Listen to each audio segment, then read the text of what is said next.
Good morning Anshika, Anshul, Bhavna, Farheen, one two Good morning, sir. Three. Good good morning, morning sir. बेटा। Good morning Good morning, sir. Harshita, Himanshu, Kanika, Kumar, Nidhi, Pooja, Good Prashant, morning, sir. Priyam, Raini, Sameer, Shlok, Vidhi, Zubiya. Good morning बेटा। Good morning, sir. Good morning Vidhi. आज हम start करेंगे, physically खत्म करेंगे linkage को पहले, and then start with sex recognition. Linkage में कल हमने पढ़ा था कि बेसिकली ये ध्यान में रखना है कि रिकॉम्बिनेशन जितना ज्यादा होगा लिंकेज उतना ही कम, या कह लीजिए कि रिकॉम्बिनेशन या क्रॉस ओवर फ्रीक्वेंसी या जो वैल्यू है क्रॉसिंग ओवर की, वो जितनी कम आएगी लिंकेज उतना ही स्ट्रांग माना जाएगा, या उतना ही ज्यादा चांसेस होंगे जीन के लिंक होने के, है।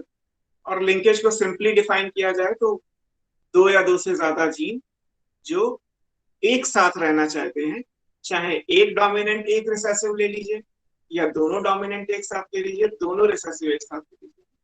आप ऐसे समझिए अपनी डेली लाइफ के हिसाब से कि दो दोस्त हैं और वो दोनों एक साथ रहना चाहते हैं, चाहे एक पढ़ने वाला हो या एक ना पढ़ने वाले का कॉम्बिनेशन हो, दोनों ना पढ़ने वाले हो, दोनों पढ़ने वाले हो, जो भी है जैसे है वैसे हमेशा वैसे ही रहना चाहते हैं, मतलब उनके बीच में से सेपरेशन नहीं हो सकता, उन दोनों को अलग अलग नहीं किया जा सकता। अगर करेंगे तो बहुत मुश्किल से होगा, यानी रिकॉम्बिनेशन बहुत कम आएगा।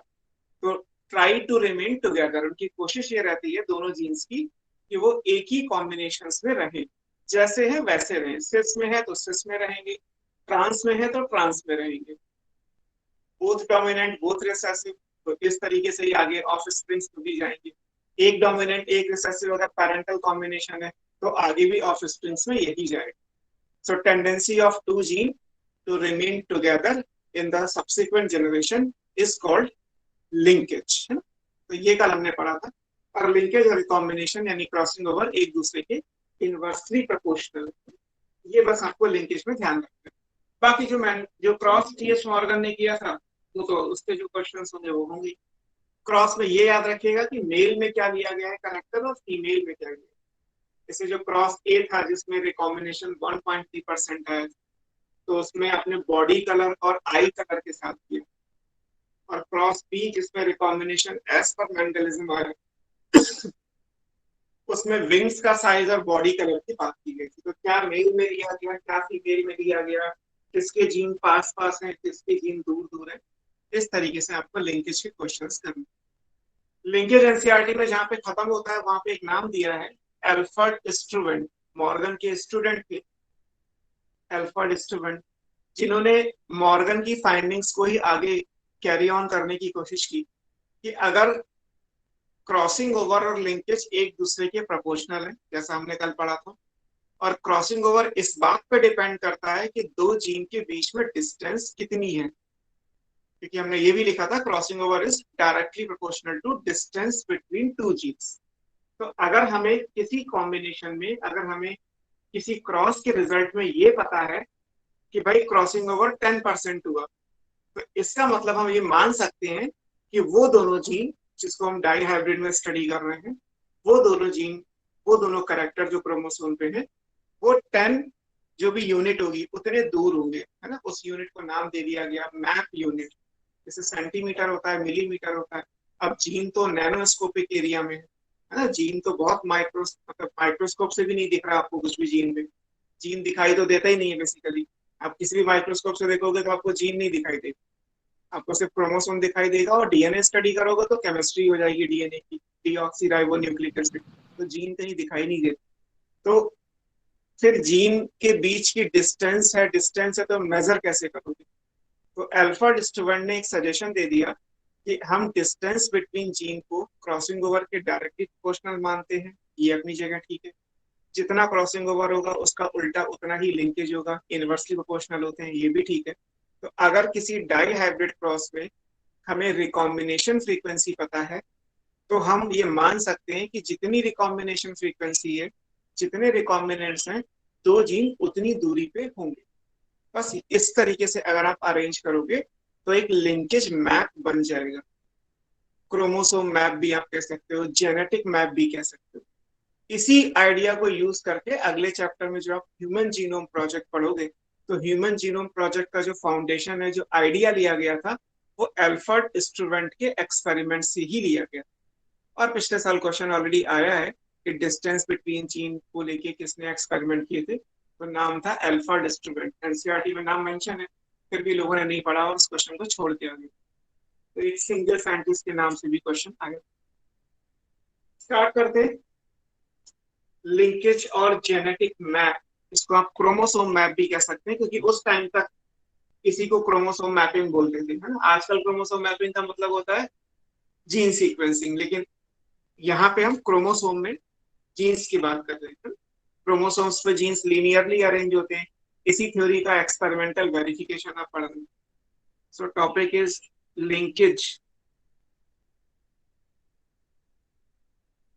और जेनेटिक और क्रोमोसोम मैप, ये कैसे बनता है या इसका क्या यूज है, इसको आप बेसिकली करेंगे। ये है क्या, ये इस चीज को सपोर्ट करता है कि जो लीनियर अरेंजमेंट जीन का बोला गया था, है ना, there is linear graphic representation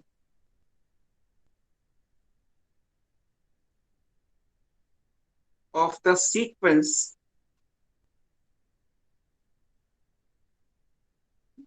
and relative distances, दो जीन के बीच में डिस्टेंस कितनी है ऑफ वेरियस जीन्स, क्योंकि दो जीन तो होंगे नहीं, एक क्रोमोसोम पे तो हजारों जीन होती है, तो उन सबकी रिलेटिव डिस्टेंसेस कितनी on chromosome, on a chromosome. तो एक क्रोमोसोम पे जो बहुत सारी जीन्स हैं, उनके बीच की हमें रिलेटिव डिस्टेंसेस देखनी है और उसको एक लाइन से अरेंज करना है। So that will become the linkage map और जेनेटिक मैप बन जाए। ठीक है, किसने पहला प्रिपेयर किया था? अगेन मॉडर्न के स्टूडेंट, एल्फर्ड स्टूवेंट। ये लिखी एल्फर्ड स्टूवेंट।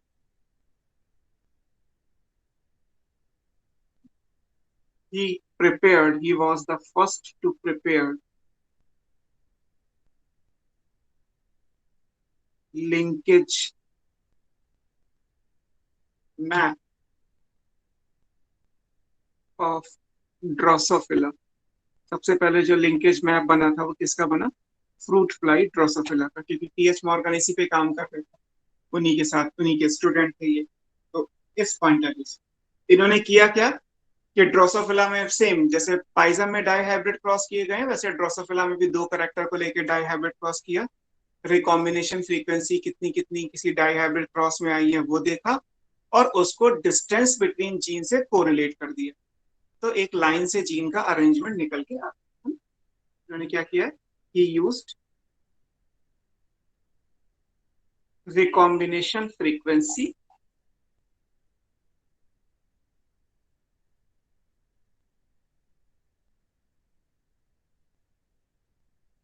between genes pair या two gene on the same chromosome,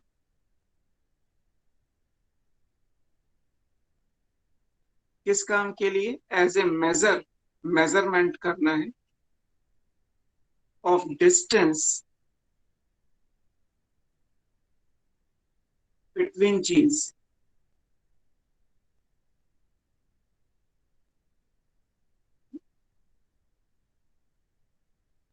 distance between gene, good morning Ankita.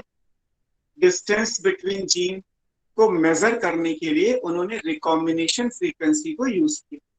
जैसे मान लीजिए अगर हम इस लाइन को मेंडल पे अप्लाई करें, मेंडल ने कहा कि round and yellow, Deepanshu good morning, Shivani good morning. Mendel ने क्या किया है? मेंडल ने राउंड एंड येलो, अभिषेक नमस्ते बेटा, अब राउंड और येलो करेक्टर लिए, तो राउंड क्या था? राउंड था सीड का शेप और येलो था सीड का कलर। अब अगर आपसे कहा जाए कि सीड का कलर और सीड के शेप के जो दो जीन है, कैपिटल आर कैपिटल वाई, ये दोनों क्रोमोसोम पे कितनी दूरी पे हैं ना? एक क्रोमोसोम पे अगर दो जीन है, मान लीजिए मेंडल ने दो जीन को स्टडी किया, एक क्रोमोसोम पे उन्होंने जीन को स्टडी नहीं किया था, उन्होंने केवल दो कैरेक्टर लिए थे। हम इस लाइन को मेंडल पे अप्लाई कर रहे हैं बैक में जाके। तो अगर आपसे कोई क्वेश्चन पूछा जाए नीट में, ऐसा कोई क्वेश्चन आ जाए कि मेंडल ने जो दो कैरेक्टर चूज किए थे, that is seed colour and seed shape, round के साथ रिंकेड था और येलो के साथ ग्रीन था, तो इन दोनों कैरेक्टर के जो जीन्स हैं, कैपिटल आर कैपिटल वाई, इनके बीच में डिस्टेंस कितनी है, कैसे पता करोगे? कितनी दूरी पे ये हैं? तो इसको पता कैसे किया जाएगा? स्टूडेंट के कॉन्सेप्ट के हिसाब से। स्टूडेंट का कॉन्सेप्ट क्या है कि दोनों जीन के बीच में जितना रिकॉम्बिनेशन होगा, है ना, हम क्या करेंगे, उनकी रिकॉम्बिनेशन फ्रीक्वेंसी निकालेंगे। जैसे मेंडल की रिकॉम्बिनेशन फ्रीक्वेंसी क्या है? 6/16, परसेंट में निकालोगे तो 37.5।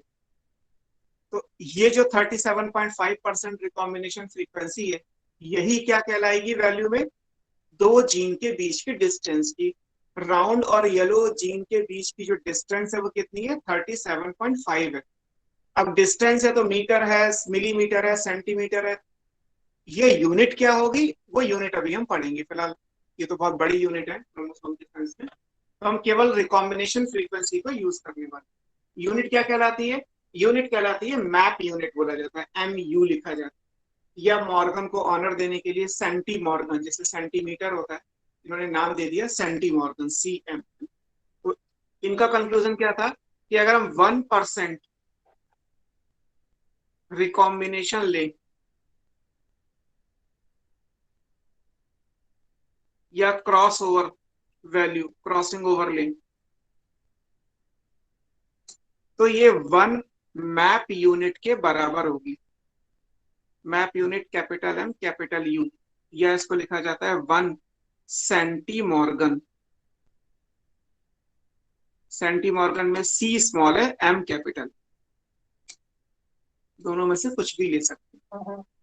1% रिकॉम्बिनेशन का मतलब 1 मैप यूनिट या 1 सेंटी मॉर्गन डिस्टेंस, यानी कि 37% अगर रिकॉम्बिनेशन आया तो 37 सेंटी मॉर्गन की डिस्टेंस होगी उन दो जीन के बीच में। सिंपल कॉन्सेप्ट है ना, पैरेलल है, एग्जैक्टली, कोई कैलकुलेशन नहीं। सर इसी पेज से स्टार्ट है ना? हाँ बेटा, इसी पेज से स्टार्ट।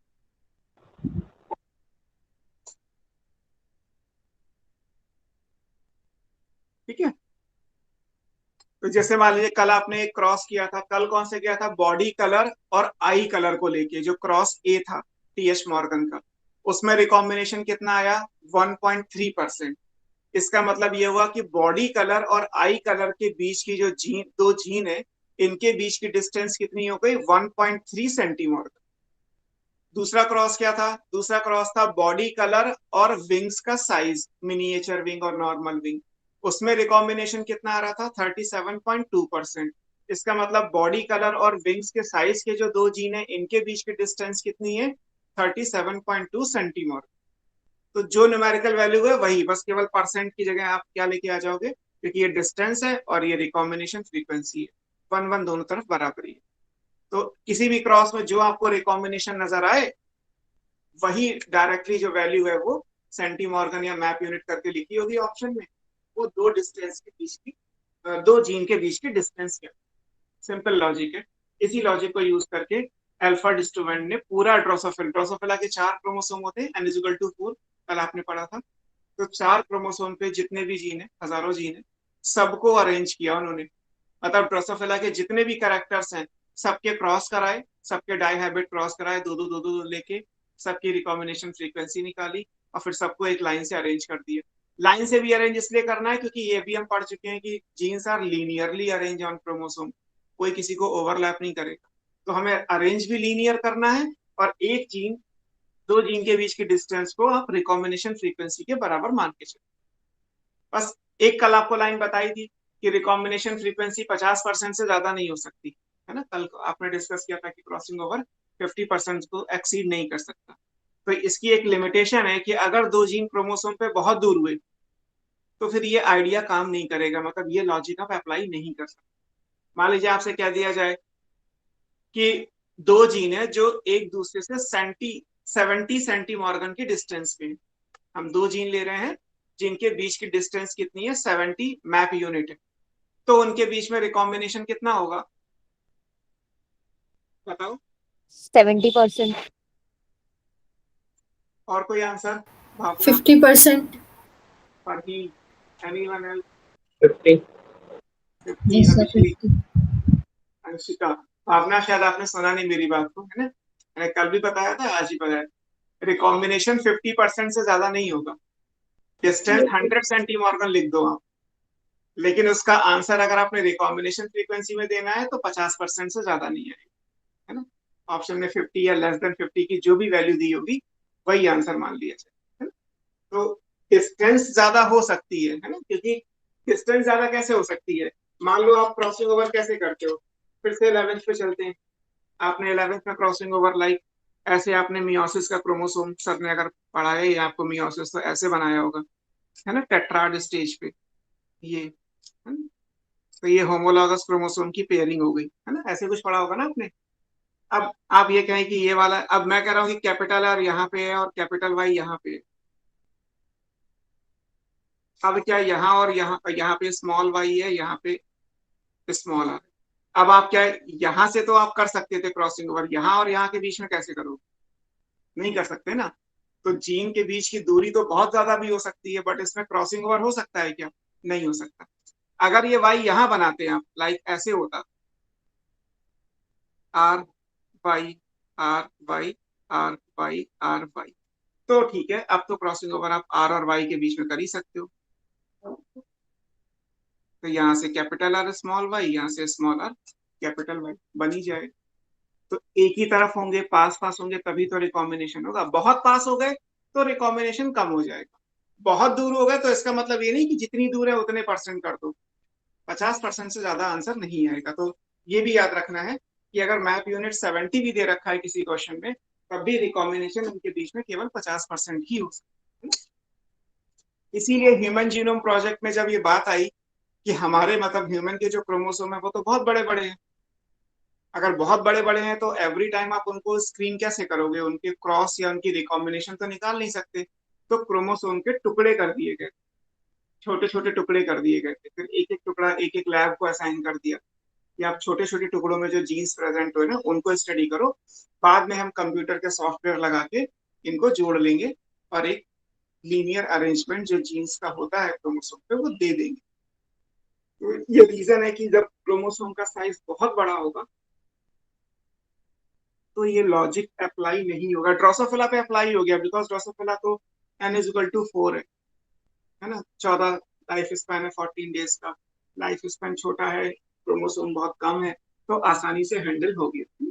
इसकी एक लिमिटेशन है, लिमिटेशन क्या है? It does not hold good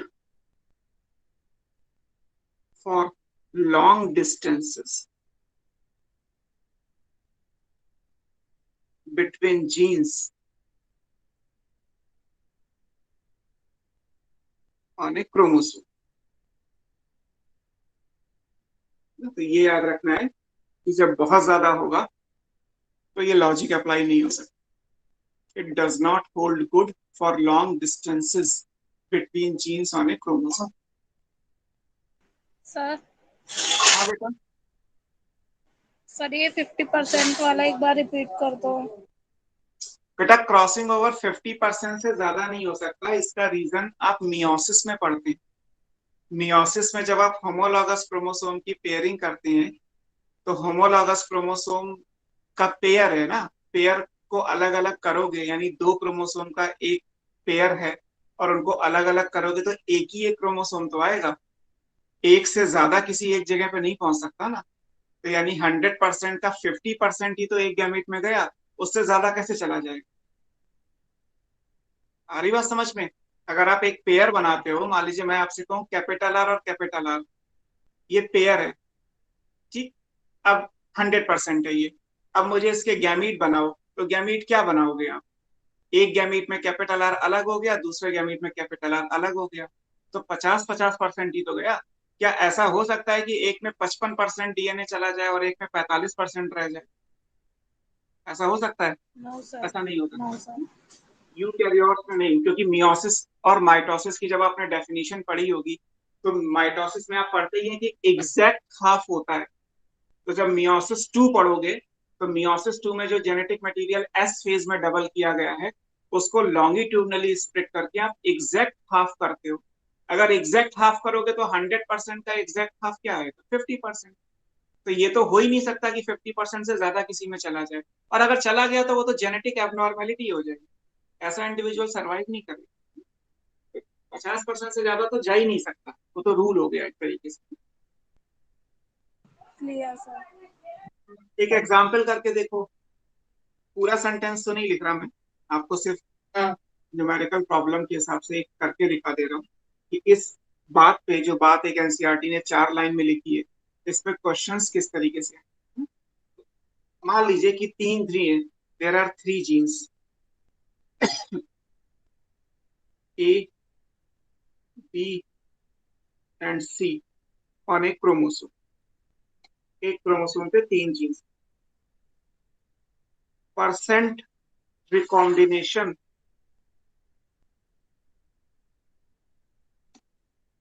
between A and B, ये दे रखा है 4%। बिटवीन ए एंड सी ये दे रखा है 9%। आपको ये भी परसेंट रिकॉम्बिनेशन बिटवीन, आपको पता क्या करना है, हमारा क्वेश्चन क्या है? क्वेश्चन ये है कि आपको पता करना है परसेंट रिकॉम्बिनेशन, यानी recombination frequency between B and C. 5। इनका लीनियर अरेंजमेंट क्या होगा? इतनी जल्दी मत करो कि आंसर गलत कर जाओ। तीनों जीन का लीनियर अरेंजमेंट क्या होगा? मैंने कोई ऑप्शंस नहीं दिए आपको, देने भी नहीं है, इसमें क्या ऑप्शन देना, अपने आप करके बताओ। क्वेश्चन नंबर 1 का आंसर क्या है और क्वेश्चन नंबर 2 का आंसर क्या है? Problem same.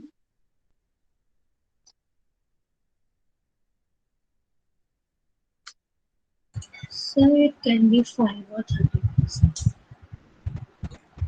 25, No, sir, 5 or 13%.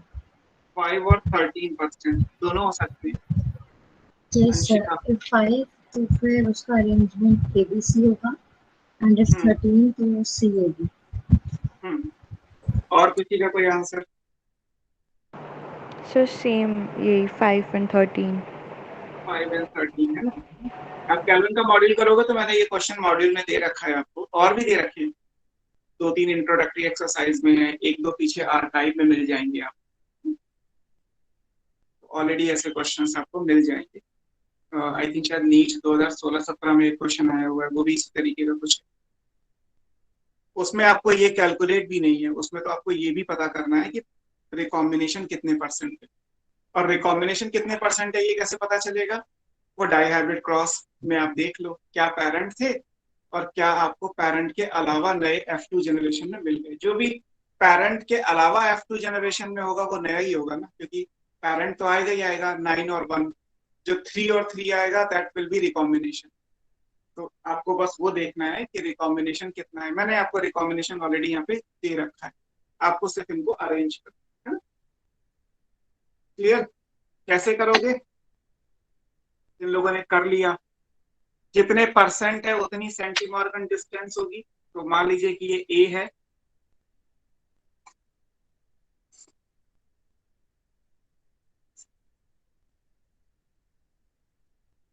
ए और बी के बीच में डिस्टेंस कितनी हो सकती है? जितने परसेंट रिकॉम्बिनेशन उतनी डिस्टेंस। तो अगर ये ए और बी के बीच में 4% रिकॉम्बिनेशन है तो डिस्टेंस कितनी होगी? 4 सेंटीमॉर्गन, स्मॉल सी कैपिटल है। ठीक, बी और सी हमें निकालनी है। ए और सी के बीच में कितनी है? 9%, यानी 9 सेंटीमॉर्गन। तो ऐसा भी हो सकता है कि ए और सी ऐसे कुछ लोकेट हो, अगर ऐसा है तो ये 9 सेंटीमॉर्गन डिस्टेंस हो गई।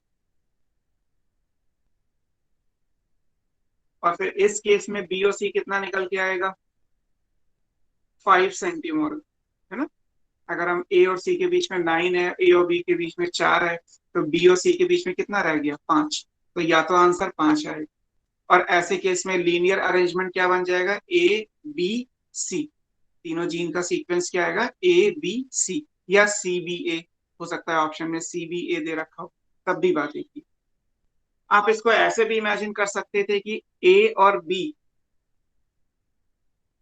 लाइक इधर मान लेते हैं, ए और बी को हम लेफ्ट में लिख लेते हैं, ये ए है, तो आपने कहा कि ए और सी के बीच में डिस्टेंस कितनी है, ए और सी के बीच में 9 है, तो ये 9 सेंटीमॉर्गन हो गया।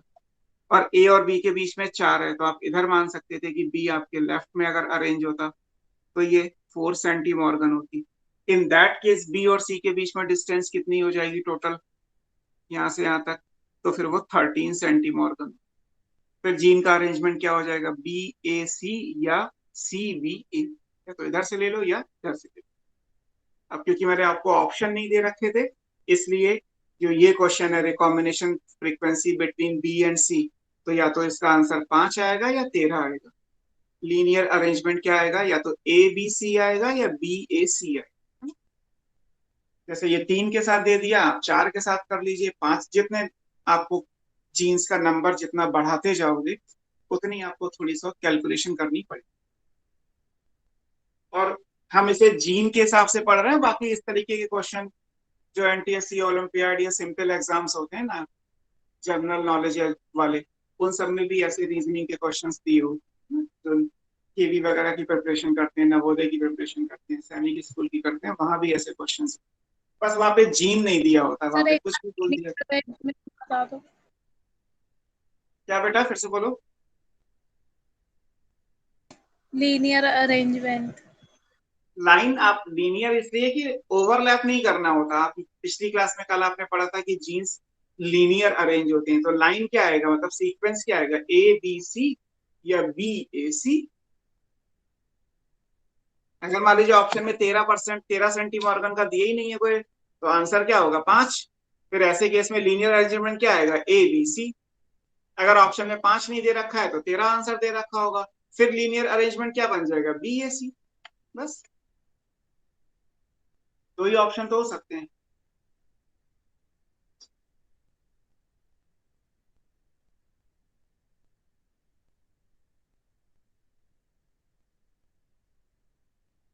सर एक बार दोबारा से समझा दीजिए लीनियर अरेंजमेंट वाला। बेटा लीनियर का मतलब होता है लाइन में अरेंज कर, तो मैंने लाइन में ही तो अरेंज कर रखे हैं। या तो आप किसी भी जीन को, एक जीन आपने कोई भी मान लीजिए, ए बी सी में से कोई भी बीच में लिख लीजिए, या तो उसके लेफ्ट में होगा या उसके राइट में होगा। सर 9 क्यों उसके नहीं हुआ? 9 कहाँ, 9 यही तो सर मेरा भी यही क्वेश्चन है। ए और सी तो 9 है ही ना, तो ए और सी के बीच में 9 सेंटीमॉर्गन लिख तो दिया। ये रेड से मैंने लिख रखा है जो गिवन है, ए और सी के बीच में 9 सेंटीमॉर्गन है, यहाँ पे दिया हुआ था आपको क्वेश्चन में। ए और सी के बीच में 9 सेंटीमॉर्गन है, क्वेश्चन में दिया हुआ था। सेंटीमॉर्गन डिस्टेंस है, परसेंट दिया है, तो रिकॉम्बिनेशन बात एक ही है। 1% रिकॉम्बिनेशन का मतलब 1 सेंटीमॉर्गन। ए और बी के बीच में भी दिया हुआ है 4%, तो ए और बी के बीच में 4 हो गया, ए और बी के बीच में 4। अब बस आपको बी और सी का पता करना था, तो अगर बी और सी, बी जो है वो ए और सी के बीच में आ जाए तो फिर ये ऑप्शन है, 5 आंसर आ जाएगा। अगर बी ए और सी के बीच में ना आके इसके लेफ्ट में लोकेट है तो फिर आंसर टोटल 4 और 9 मिला के 13 हो जाएगा। ये रिकॉम्बिनेशन के आंसर हो गए जो ब्लू से लिख दिए गए। लीनियर अरेंजमेंट आएगा तो या तो ए बी सी हो जाएगा या बी ए सी हो जाएगा।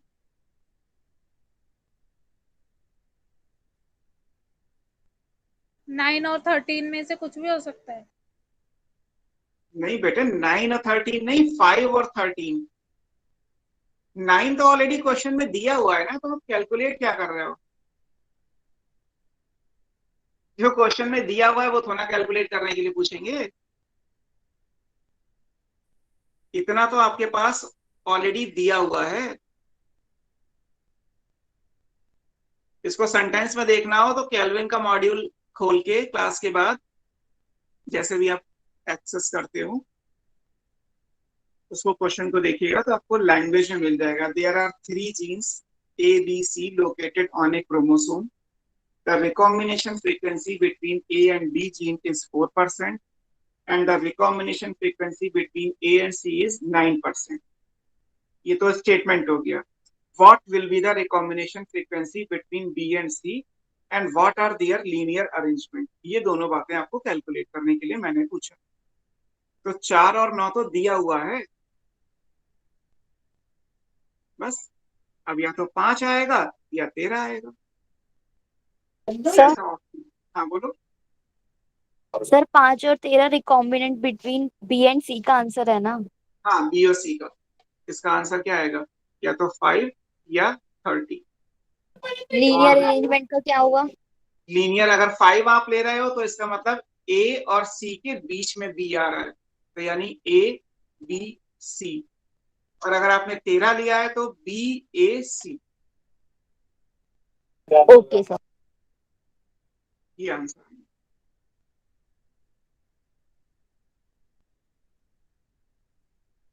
अभी क्लियर है? Yes sir.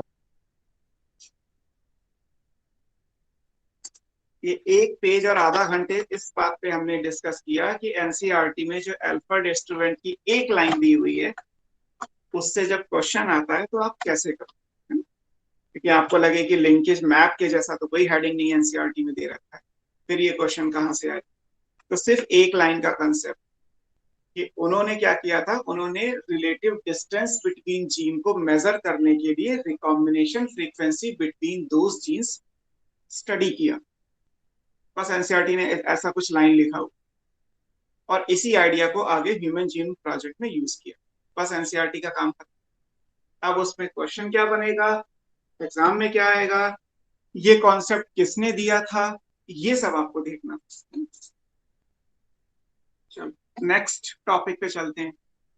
अब जब हमें क्रोमोसोम पता चल गए, हमने जब कल की क्लास पढ़ी थी तो क्रोमोसोमल थ्योरी ऑफ इनहेरिटेंस से टीएस मॉर्गन ने मेंडल के रिजल्ट को एक्सपेरिमेंटली वेरीफाई किया, सुटन एंड बोवेरी की थ्योरी को भी एक्सपेरिमेंटली वेरीफाई किया यूजिंग ड्रोसोफिला, और वहां से लिंकेज भी डिस्कवर हो।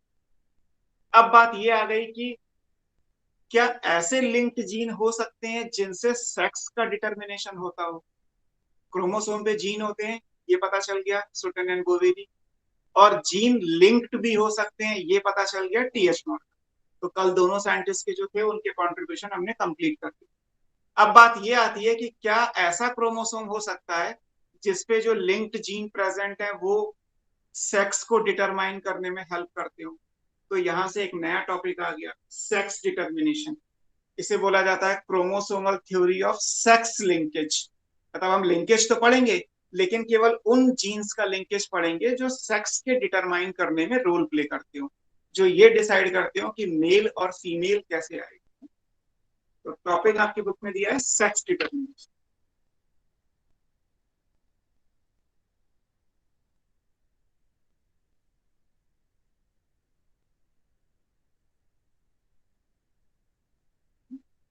ये आएगा क्रोमोसोमल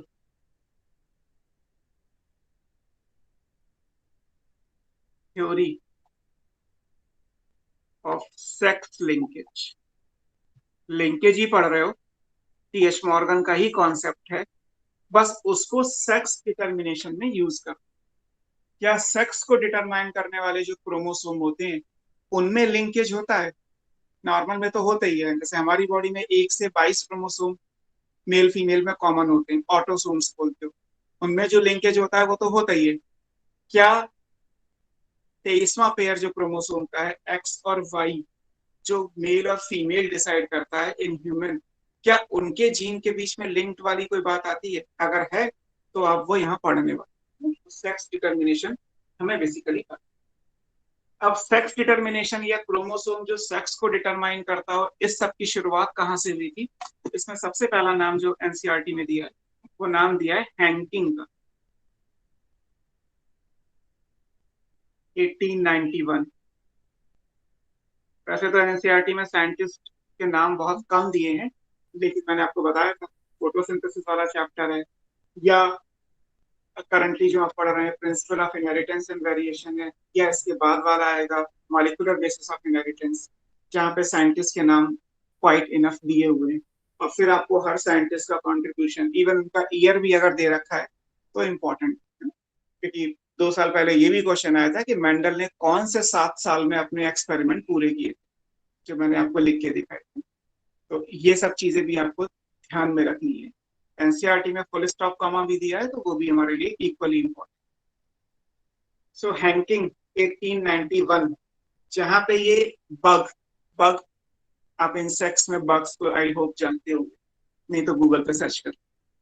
जो मेल बग होता है, बग में जो मेल होगा उसमें जब स्पर्म का फॉर्मेशन होता है, जब उसमें स्पर्मेटोजेनेसिस होती है, तो हैंकिन ने ये रिपोर्ट किया कि आधे स्पर्म तो ऐसे होते हैं जिनमें एक क्रोमोसोम होता है, और आधे स्पर्म ऐसे होते हैं जिसमें उस क्रोमोसोम का कोई दूसरा काउंटर पार्ट नहीं होता। हैंकिन ने क्या स्टडी किया था? ड्यूरिंग स्पर्मेटोजेनेसिस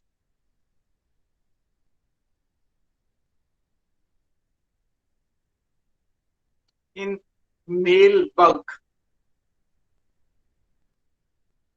में इन्होंने ये देखा कि जब स्पर्म का फॉर्मेशन होगा, सर जरा ऊपर से शो कर दीजिए, हो गया, साउंड ब्रेक हो रही है बीच बीच में, नहीं हो रही है। सो हैंकिन ने ये स्टडी किया कि मेल बग में अगर स्पर्मेटोजेनेसिस को देखा जाए तो 50% स्पर्म ऐसे हैं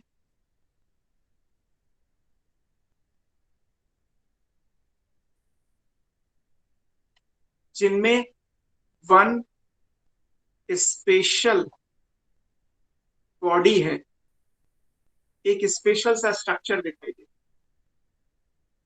और 50% ऐसे हैं जिसमें ये स्ट्रक्चर एब्सेंट, जो स्पेशल बॉडी है वो नहीं है। अब जो ये स्पेशल बॉडी है, फिर कहते हैं ना कि जब कोई अननोन चीज होती है तो उसे क्या बोल देते हैं? एक्स, कि वो तो अननोन है, क्योंकि उन्हें नहीं पता था कि इस स्पेशल बॉडी का रोल क्या है। उन्होंने सिर्फ ये देखा कि इस फॉर्म में आधे में ये है और आधे में ये नहीं है, तो जो आधे में है उस बॉडी को उन्होंने नाम दे दिया, यहाँ से नाम आ गया। इसको अननोन फंक्शन की बॉडी थी उस टाइम पे 1891 में, तो इसको नाम दे दिया गया एक्स बॉडी या एक्स क्रोमैटिन। ये यहां से आप कह सकते हैं, उस टाइम पे क्रोमोसोम तो नाम था ही नहीं, तो यहां से एक्स बॉडी की डिस्कवरी हो गई, जो आगे जाके एक्स क्रोमोसोम है। तो एक्स क्रोमोसोम के लिए ये बात आ गई।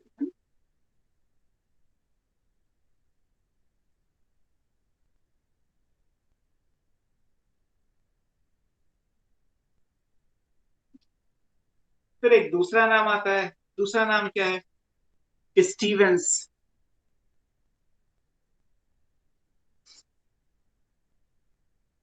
इन्होंने वाई क्रोमोसोम को डिस्कवर किया था, एनसीईआरटी में इनका नाम नहीं है शायद। 1902 he discovered वाई क्रोमोसोम। तो ये दोनों तो डिस्कवरी में, हैंकिंग आपको याद रखना।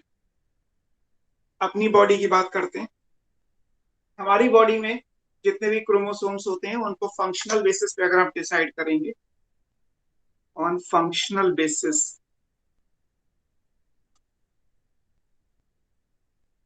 जो क्रोमोसोम है वो 2 टाइप के होते हैं, जानते हैं आप। एक ऑटोसोम्स कहलाते हैं, जिन्हें आप सोमैटिक क्रोमोसोम के, जो बॉडी का को गवर्न कर, और एक हेट्रोसोम है, हेट्रो मतलब डिफरेंट, सोमा मतलब बॉडी। इन्हीं को आप सेक्स क्रोमोसोम के, जो सेक्स के डिटरमाइन करने में रोल प्ले।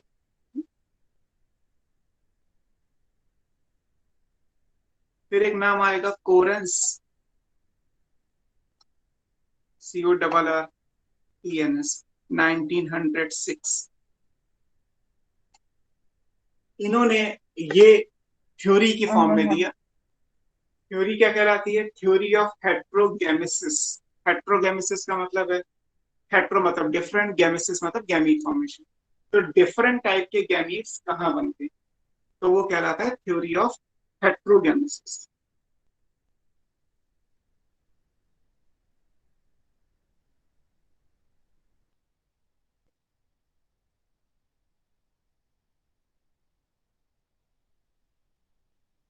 थ्योरी ऑफ हेट्रोगेनेसिस ये भी हम पढ़ेंगे क्या है। Just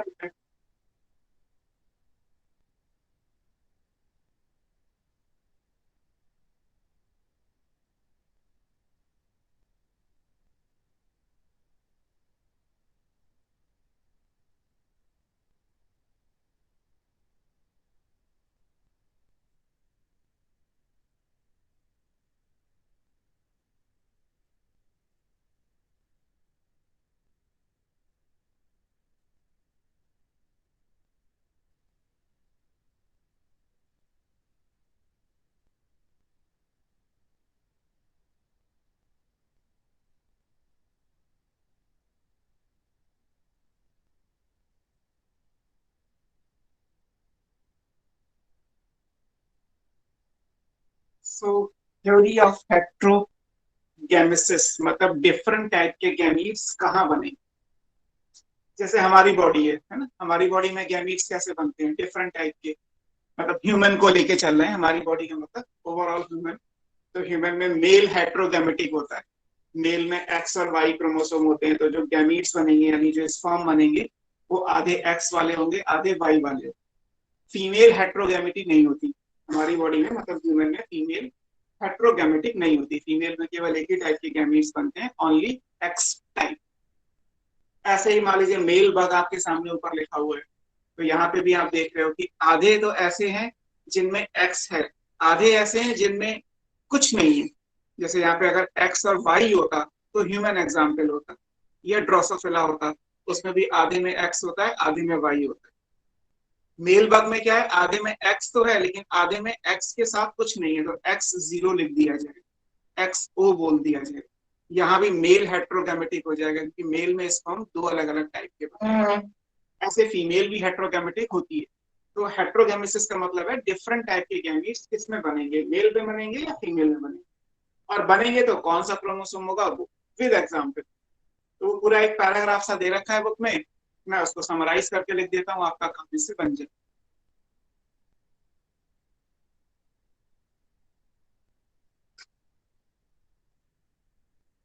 सबसे पहले बात करते हैं मेल हेट्रोगैमेटी की।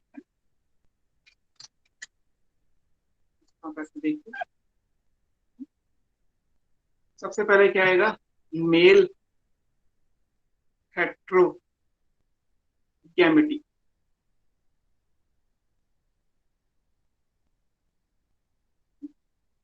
मेल में हेट्रोगैमेटी क्या है, मेल में हेट्रोगैमेटी है तो दो टाइप के डिटर्मिनेशन होते हैं, X Y X X type. इसको आप एक टेबल सा बना लो, यहाँ मेल आ जाएगा यहाँ फीमेल आ जाएगा, फिर एग्जाम्पल्स। ये मेल है, साइन बना दे रहा हूँ, ये फीमेल, यहाँ पे एग्जाम्पल।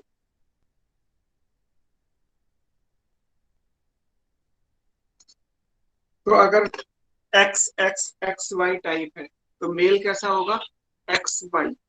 फीमेल कैसी होगी, एक्स एक्स। यानी मेल में दो गैमीट बनेंगे एक्स और वाई अलग अलग टाइप के, तो मेल हेट्रोगैमेटी होगी जो हमारा ऊपर लिखा हुआ है। फीमेल होमोगैमेटिक ऐसी। एग्जाम्पल क्या है, ये ड्रोसोफिला में भी होता है, ह्यूमन में भी यही है, हमारी बॉडी में भी यही है, ब्रायोफाइट्स में भी यही होता है, एंजियोस्पर्म्स में भी यही होता है। प्लांट एनिमल जो एग्जाम्पल आप कॉमन याद कर सकते हैं या जो हमारे लिए सिग्निफिकेंट है, पूरा प्लांट किंगडम एनिमल किंगडम नहीं लिख रहे हैं, सिर्फ वो चीजें जो इंपॉर्टेंट है या जो एग्जाम में कभी आई। तो ब्रायोफाइट या एंजियोस्पर्म में कैसा होता है या ह्यूमन या ड्रोसोफिला में कैसा होता है, तो बस उतने काम के लिए ये बात थी। दूसरा एग्जाम्पल क्या है, दूसरा है एक्स एक्स एक्स मेल है ना, तो मेल एक्स ओ आएगा, एक्स एक्स टाइप। तो मेल एक्स ओ है, फीमेल अभी भी एक्स एक्स, यानी कि आधे में एक्स जाएगा, आधे में कुछ नहीं जाएगा, खाली, जैसे मेल बग में अभी आपने पढ़ा। इसके एग्जाम्पल अगर आप लिखेंगे तो राउंड वॉर्म यानी एस्कैरिस, या उसके जैसे और, जूलॉजी में राउंड वॉर्म आपको पता ही है, grass hopper insect, cockroach, bugs, plant में लेना है तो वेलिस्नेरिया।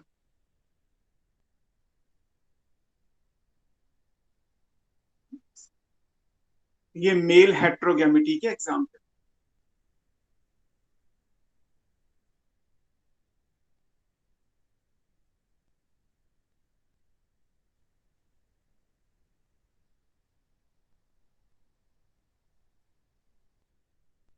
ठीक है, फीमेल हेट्रोगैमेटी का केस क्या है?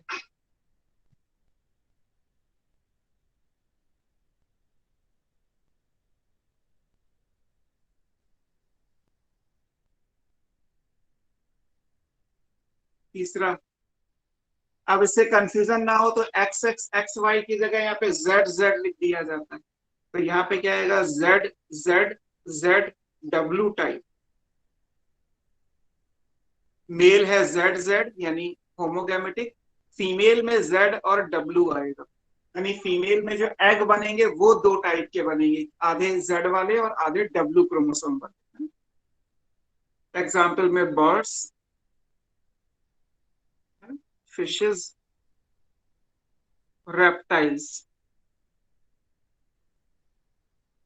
तीन, bird fish reptile.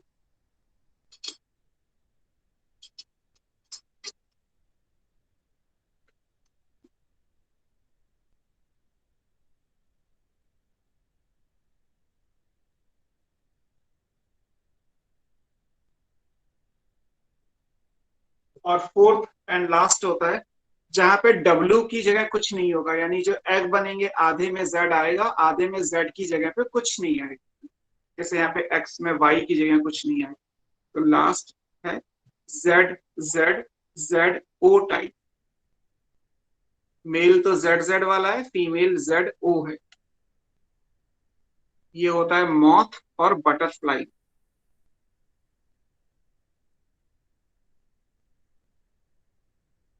Moth and butterflies. So ये चार अलग अलग टाइप हैं जो आपको याद।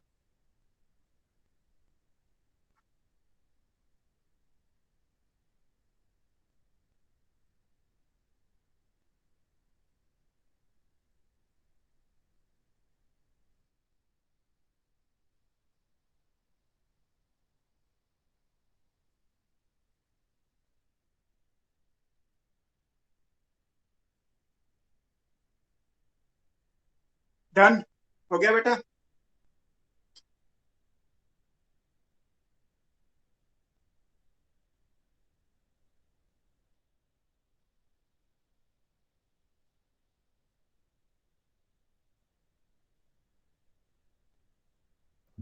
डन। हाँ बोलो।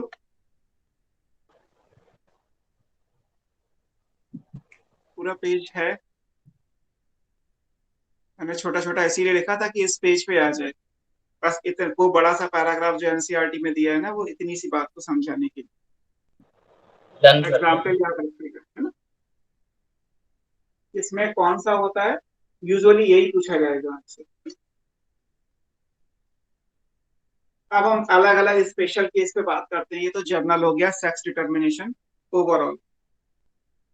मैंने आपको कल एक चीज ये समझाई थी कि वाई क्रोमोसोम, अभी आपने देखा मैंने लिखा भी X X X Y type की सेक्स डिटर्मिनेशन ह्यूमन में तो है ही, ड्रोसोफिला में भी है। और अगर आज की क्लास की बात करें तो यानी कि वाई क्रोमोसोम है, तो फिर कल तो हमने ये लिखा था, मैंने आपको बताया भी था कि लिंकेज ग्रुप ड्रोसोफिला में 4 ही होते हैं, क्योंकि n=4 होता है। तो वहां पे 5 क्यों नहीं हो सकता, क्योंकि वाई क्रोमोसोम क्यों नहीं लेते। और अभी आपने देखा कि सेक्स डिटर्मिनेशन ड्रोसोफिला में कैसा होता है, तो हमने कहा कि वाई क्रोमोसोम है। तो अब ये कंफ्यूजन कैसे सॉल्व होगा?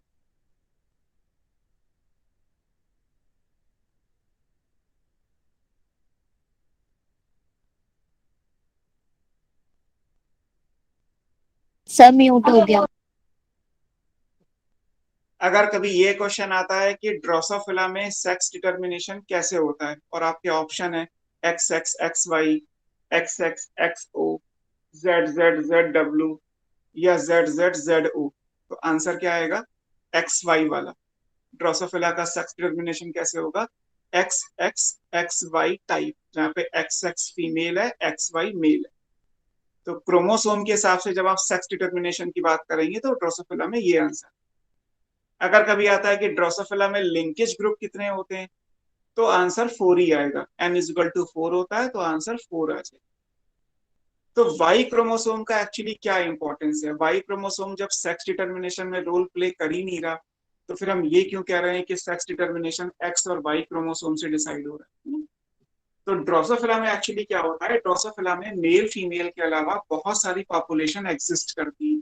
जैसे हमारे यहाँ ह्यूमन में क्या है, केवल मेल और फीमेल है ना। इसके अलावा इंटरसेक्स हम आजकल मानने लगे, इंटरसेक्स की बट पॉपुलेशन कोई नहीं है, बिकॉज इंटरसेक्स नेचुरली ब्रीडिंग नहीं हो, है ना। इंटरसेक्स के बेबीज इंटरसेक्स हो ऐसा नहीं होता, लेकिन ड्रोसोफिला में ऐसा है। ड्रोसोफिला में जो पॉपुलेशन है वो फर्टाइल ऑफस्प्रिंग्स देती है। ड्रोसोफिला में 5 अलग अलग तरीके के सेक्स एग्जिस्ट करते हैं, जबकि हमारे यहाँ केवल 2 टाइप के सेक्स एग्जिस्ट करते हैं, मेल एंड फीमेल। अब अगर 5 अलग अलग टाइप के सेक्स होंगे तो कैसे एक्सप्लेन करोगे? चलो एक्स और वाई से आप मेल और फीमेल डिसाइड कर सकते हो, वाई क्रोमोसोम है मेल, एक्स क्रोमोसोम है फीमेल, हो गया ड्रोसोफिला। लेकिन बाकी के जो 3 टाइप के सेक्स ड्रोसोफिला में है वो कैसे पता चलेंगे? तो उसके लिए एक अलग से एक्सप्लेनेशन दिया गया। हालांकि ये एक्सप्लेनेशन एनसीईआरटी में नहीं है, बट फिर भी मैं आपको पढ़ा रहा हूँ, क्योंकि 1-2 कदम तो आगे जाके आपको चीजें करनी पड़ेगी। कल को अगर कोई क्वेश्चन आ जाए तो वो छूटे ना आपके। पहले हम बात करते हैं सेक्स डिटर्मिनेशन इन ड्रोसोफिला।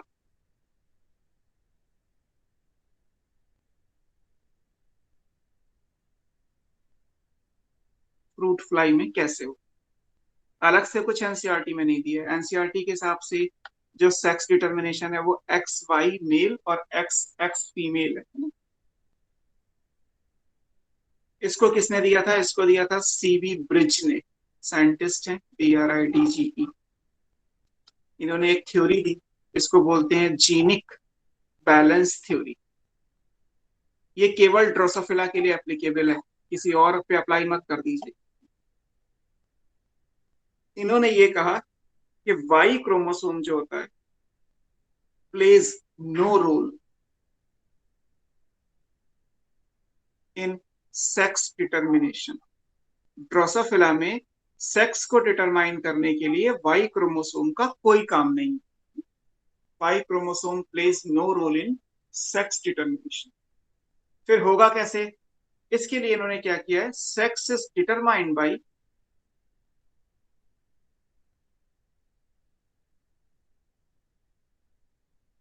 कैसे होता है, X/A रेशियो। X/A क्या है? X chromosome divided by autosome ratio. कितने एक्स हैं और कितने ऑटोसोम्स हैं, इस चीज से डिटरमाइन होगा कि इंडिविजुअल कैसा बने। इसमें वाई का कोई रोल नहीं, ठीक है। जैसे X/A रेशियो एक तरफ लिख लेते हैं और एक तरफ टाइप ऑफ सेक्स लिख लेते हैं।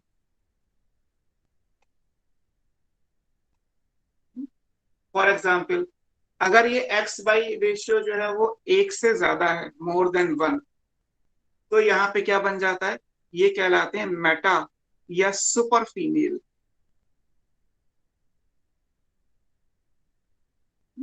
ये इनफर्टाइल होती है।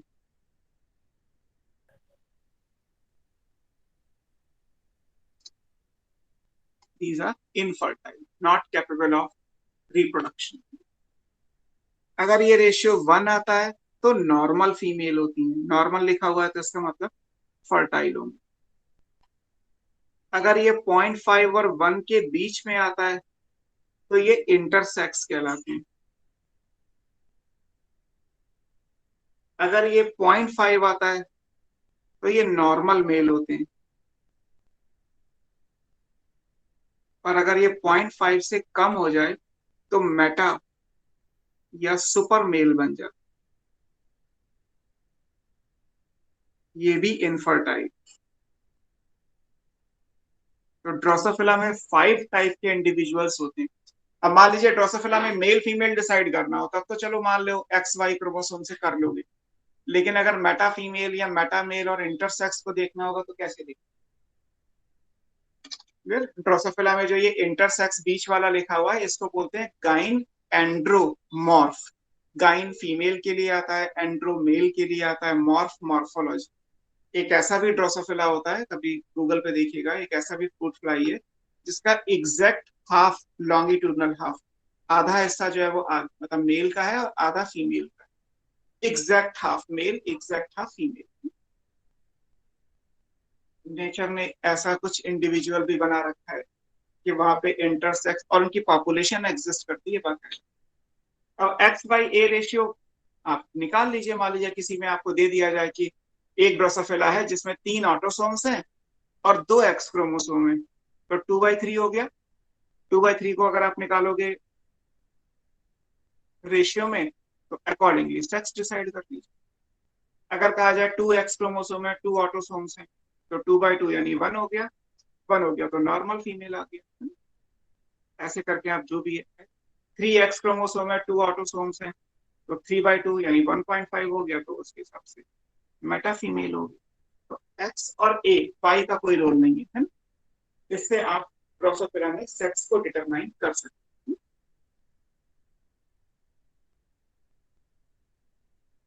इंटरसेक्स जो दीपांशु ने पूछा है कि इंटरसेक्स का क्या केस है, जो गाइनेंड्रोमॉर्फ का क्या केस है, उसमें फिक्स नहीं है कि बाय जेनेटिक्स वो फर्टाइल या इनफर्टाइल होगा। May be fertile, may be infertile, depending on the mutants. अलग अलग म्यूटेंट्स होते हैं, अलग अलग म्यूटेंट टाइप के कैरेक्टर्स होते हैं, तो उनके हिसाब से उनकी अलग अलग प्रोजीनी है। तो इसलिए हम ये नहीं कह सकते कि वो इनफर्टाइल ही होंगे या फर्टाइल ही होंगे।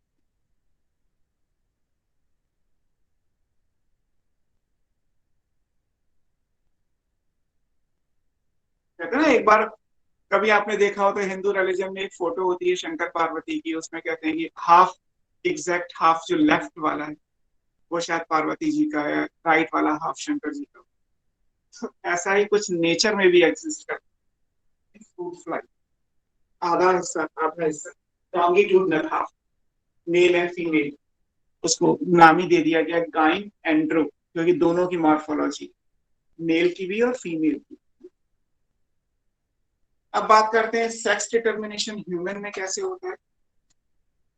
नेक्स्ट हेडिंग है सेक्स डिटर्मिनेशन इन ह्यूमन।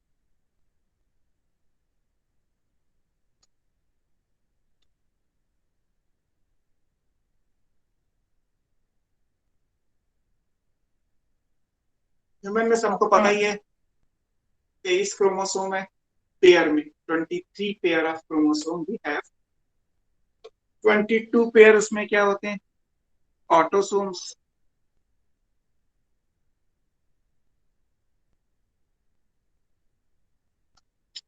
जो 23rd पेयर है उसको आप एलोसोम भी बोलते हैं या सेक्स क्रोमोसोम भी। और ये आप जानते हैं कि जो 23rd पेयर है इसमें अगर XY है तो मेल और XX है तो फीमेल। हमारे यहाँ कोई और पॉपुलेशन एग्जिस्ट नहीं करती। हमारे यहाँ जो इंटरसेक्स भी है वो एक जेनेटिक एबनॉर्मेलिटी है। ड्रोसोफिला में इंटरसेक्स कोई जेनेटिक एबनॉर्मेलिटी नहीं है।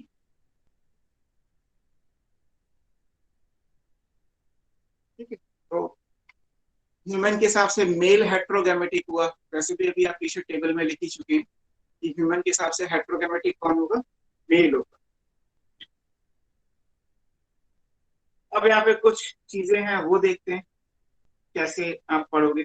मैंने आपको वाई क्रोमोसोम का स्ट्रक्चर कुछ बना के दिखाया था जब हेमीजाइगस पढ़ाया, तो उसी चीज को लेके आगे उनमें से एक दो पॉइंट्स हैं जो हमें डिस्कस करते हैं।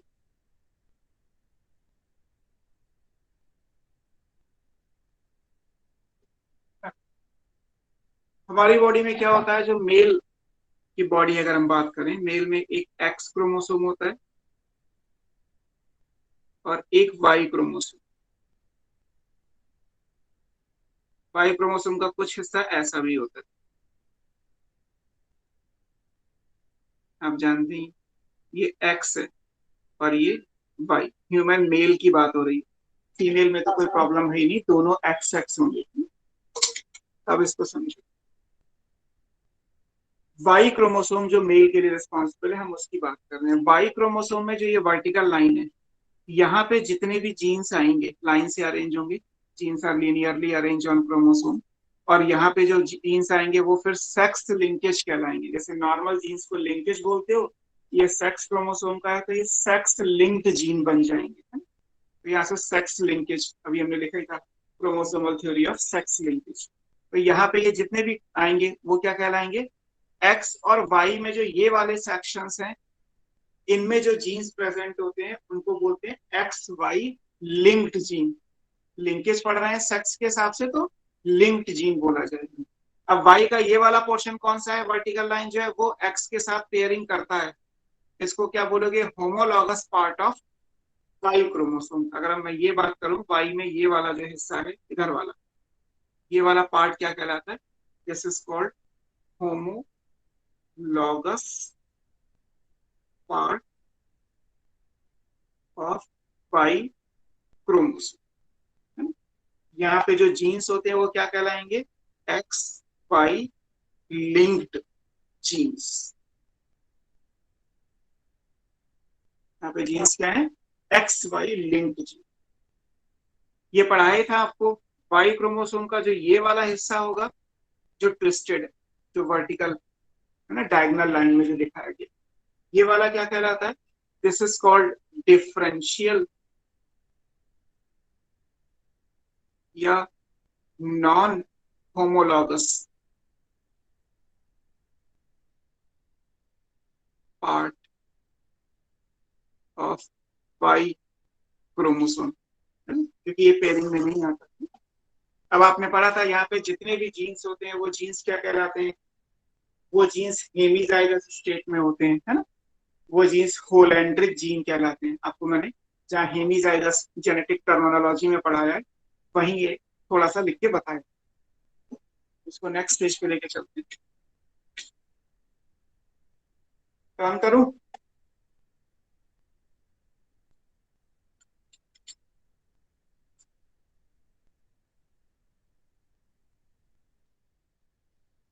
तो जो डिफरेंशियल पार्ट है वहीं से लेके आते हैं।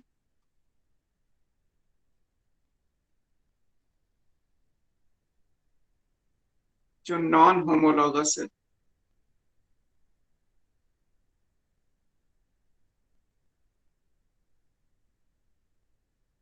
वाई क्रोमोसोम, ये कैसा होता है, this part is mostly heterochromatic.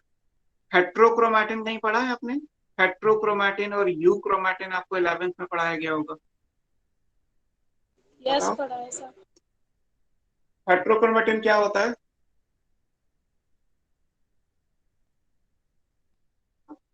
कहाँ होता है हेट्रोक्रोमैटिन और क्या होता है हेट्रोक्रोमैटिन?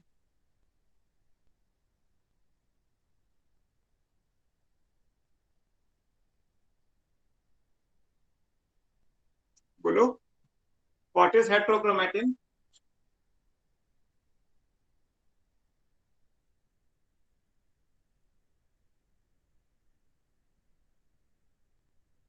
हेट्रोक्रोमैटिन वो क्रोमैटिन है जो डार्कली स्टेन होता है। जब न्यूक्लियस में आप क्रोमैटिन को स्टेन करोगे, न्यूक्लियस में क्रोमैटिन होता है जिससे क्रोमोसोम बनता है, तो जब आप उसको स्टेन करोगे तो कुछ क्रोमैटिन ऐसा होगा जो लाइटली स्टेन होगा, उसे यू क्रोमैटिन कहते हैं। दैट इज एक्टिव पार्ट, उसमें जो जीन्स होंगे उनका एक्सप्रेशन होता है, वो हमारे लिए जरूरी है। कुछ पार्ट ऐसा होता है जो डार्कली स्टेन होता है, वो इनएक्टिव पार्ट ऑफ क्रोमेटिन कहलाता है, जिसको हेट्रोक्रोमेटिन कहते हैं। और उसमें जो जीन्स हैं वो यूजुअली एक्सप्रेस नहीं करते। तो वाई क्रोमोसोम का जो मोस्ट ऑफ द पार्ट है, डिफरेंशियल पार्ट जो है उसका, वो कैसा होता है, मोस्टली हेट्रोक्रोमेटिक होता है, इनएक्टिव होगा ये। इसमें जितने भी जीन्स हैं, जीन्स ऑन दिस पार्ट, ये कैसे होते हैं, they all are in hemizygous state. Hemizygous आपको पढ़ाया था।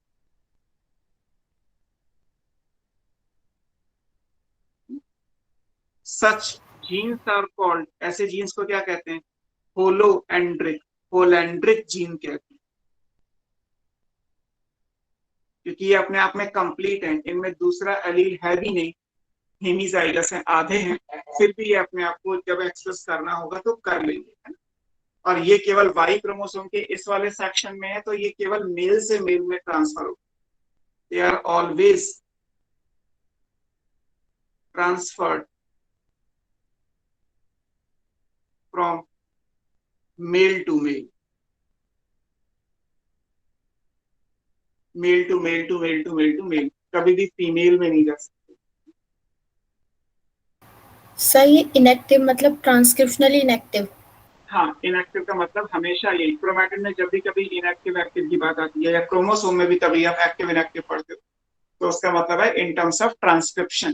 बिकॉज जीन का एक ही काम है, प्रोटीन बनाना, है ना, जीन को एक्सप्रेस करना। अगर कोई जीन एक्सप्रेस नहीं करता तो उसके होने ना होने का मतलब ही नहीं है। और जीन का एक्सप्रेशन क्या होगा, प्रोटीन। प्रोटीन बनता है 2 स्टेप में, पहले ट्रांसक्रिप्शन फिर ट्रांसलेशन। तो हम एक्टिव या इनएक्टिव को हमेशा ट्रांसक्रिप्शन के सेंस में ही पढ़ते हैं, transcriptionally active and transcriptionally inactive.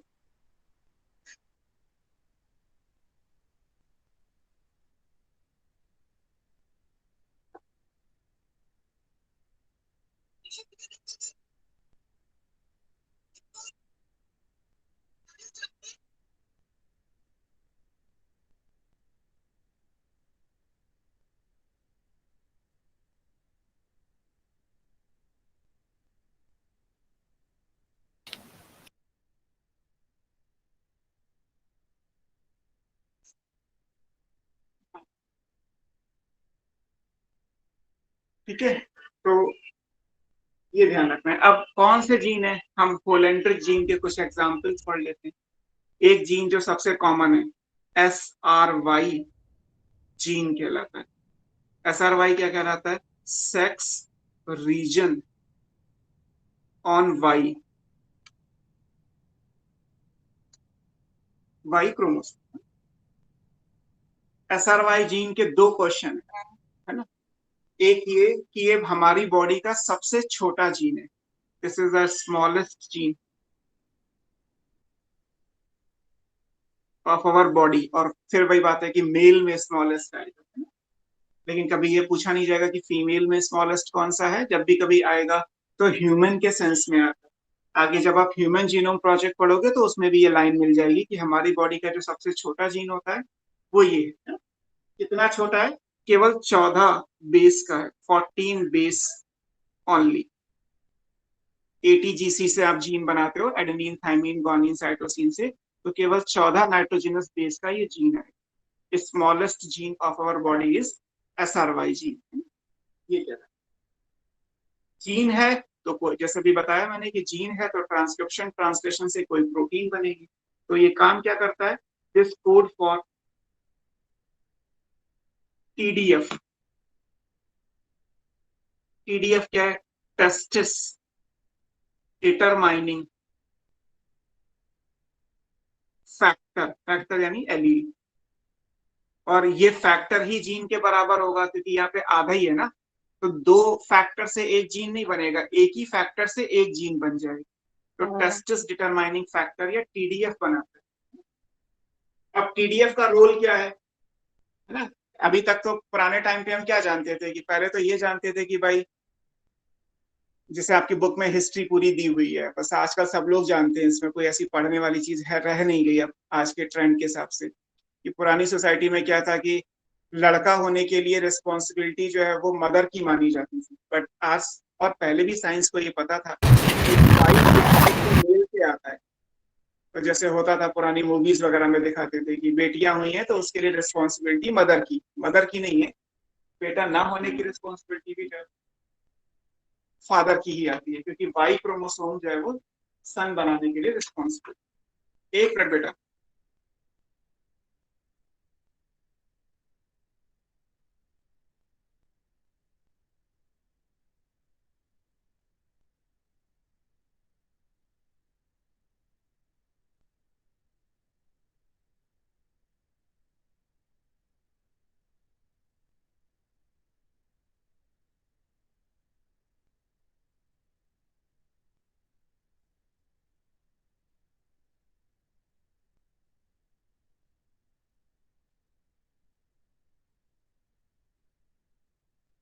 So Y chromosome is responsible for son. अगर बेटे हैं तो उनके लिए वाई क्रोमोसोम, और वाई मेल से आता है तो फादर रिस्पॉन्सिबल एक्चुअली होनी चाहिए। तो आपकी बुक में ये सारा भी समझा दिया गया, आजकल सबको पता। साइंस के हिसाब से हमारे लिए क्या इंपॉर्टेंट है राइट नाउ ये इंपॉर्टेंट है कि केवल वाई क्रोमोसोम से मेलनेस नहीं आती कि भाई वाई क्रोमोसोम होगा तो मान लीजिए वाई क्रोमोसोम में ये वाला जीन मैं इनएक्टिव कर दूं किसी भी तरीके से तो भी मेल नहीं बनेगा। वाई क्रोमोसोम होगा बट फिर भी मेल नहीं बनेगा। तो पूरा का पूरा वाई क्रोमोसोम इंपॉर्टेंट नहीं है मेलनेस के लिए, है ना। मॉडर्न साइंस क्या कहती है कि वाई क्रोमोसोम का ये जीन इंपॉर्टेंट है, इसीलिए सेक्स रीजन ऑन वाई कहते हैं कि मेल होने के लिए ये जीन होना इंपॉर्टेंट। अब इस जीन का रोल क्या है मैं आपको थोड़ा सा डिटेल में समझा देता हूँ, बाकी हमारे लिए केवल यही इंपॉर्टेंट है। आप अगले चैप्टर में ये पढ़ोगे कि टीडीएफ या एसआरवाई जीन हमारी बॉडी का सबसे छोटा जीन है। 14 न्यूक्लियोटाइड बेसिस का जो है वो जीन आएगा। होता क्या है जब एम्ब्रियोनिक गोनेट्स होते हैं, एम्ब्रियोनिक गोनेट्स मतलब जब फीटस होगा मदर के फॉर्म में, तो जो एम्ब्रियोनिक गोनेट्स बनेंगे जिनमें टेस्टिस ओवरी कुछ नहीं पता, केवल एम्ब्रियोनिक गोनेट्स। इस गोनेट का स्ट्रक्चर देखोगे तो उसमें दो पार्ट होते हैं as usual, cortex and medulla. Cortex medulla आपने कई बार पढ़ा होगा अलग अलग जूलॉजी में अलग अलग ऑर्गन के लिए। Adrenal cortex, adrenal medulla. Kidney में भी रीनल कॉर्टेक्स, रीनल मेडुला, है ना। इवन मैंने एनाटॉमी ऑफ प्लांट में भी आपको पढ़ाया है, कॉर्टेक्स बाहर वाला, मेडुला पिथ यानी अंदर वाला। तो कोई भी चीज जिसमें बाहर की लेयर को कॉर्टेक्स और अंदर के जोन को मेडुला बोलते हैं। तो एम्ब्रियोनिक गोनेट्स में भी कॉर्टेक्स और मेडुला दो पार्ट होते हैं। अगर ये टीडीएफ है मतलब वाई क्रोमोसोम में ये जीन टीडीएफ बना रहा है, सो इन प्रेजेंस ऑफ टीडीएफ, अगर टीडीएफ होगा तो ये जो मेडुला है ये क्या करेगा, in presence of TDF, testis determining factor की प्रेजेंस में, ये चेंज हो जाएगा टेस्टिस में। और अगर टेस्टिस बन गया तो क्या बन जाएगा, इंडिविजुअल मेल हो जाएगा। अगर टीडीएफ नहीं हुआ तो एम्ब्रियोनिक गोनेट्स का कॉर्टेक्स वाला पार्ट आएगा इन एब्सेंस ऑफ टीडीएफ।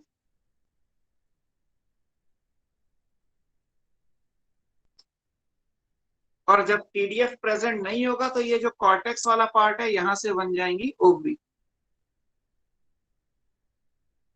और फिर ये बन जाएंगी फीमेल।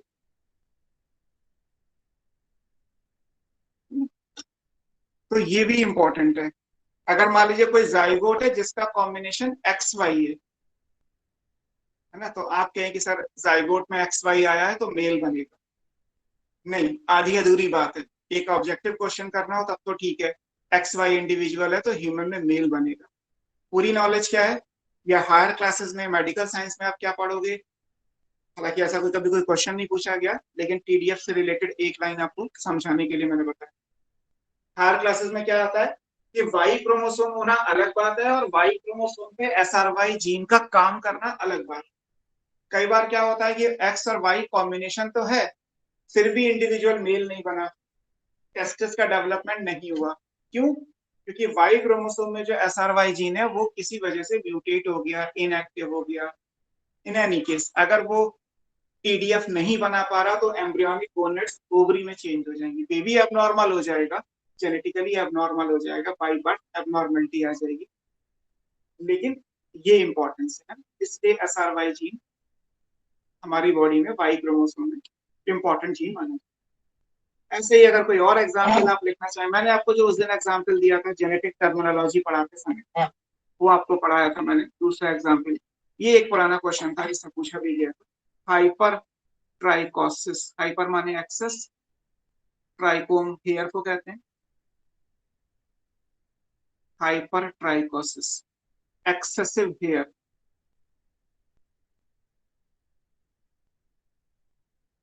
ऑन ईयर पिन्ना, जो एक्सटर्नल ईयर है, कान पे बाल, सिंपल लैंग्वेज में कहा जाए, कान पे बाल, कान जो बाहर वाला है, excessive hair on ear pinna, external ear पे हेयर आपको किसी मेल में ही मिलेंगे, फीमेल में तो होते नहीं, जीन ही नहीं है, क्योंकि जीन वाई क्रोमोसोम पे इसका होता है, वाई तो फिर मेल में ही। और उसमें भी यही है कि ये जीन ऑन मोड में जिस हिस्ट्री में है, मतलब दादा के हैं तो पापा के होंगे, मेरे होंगे, बेटे के होंगे और उनके बेटों के, फिर तो ऑन ही रहेगा। और अगर नहीं है किसी में, ये इनएक्टिव है तो इनएक्टिव ही रहेगा।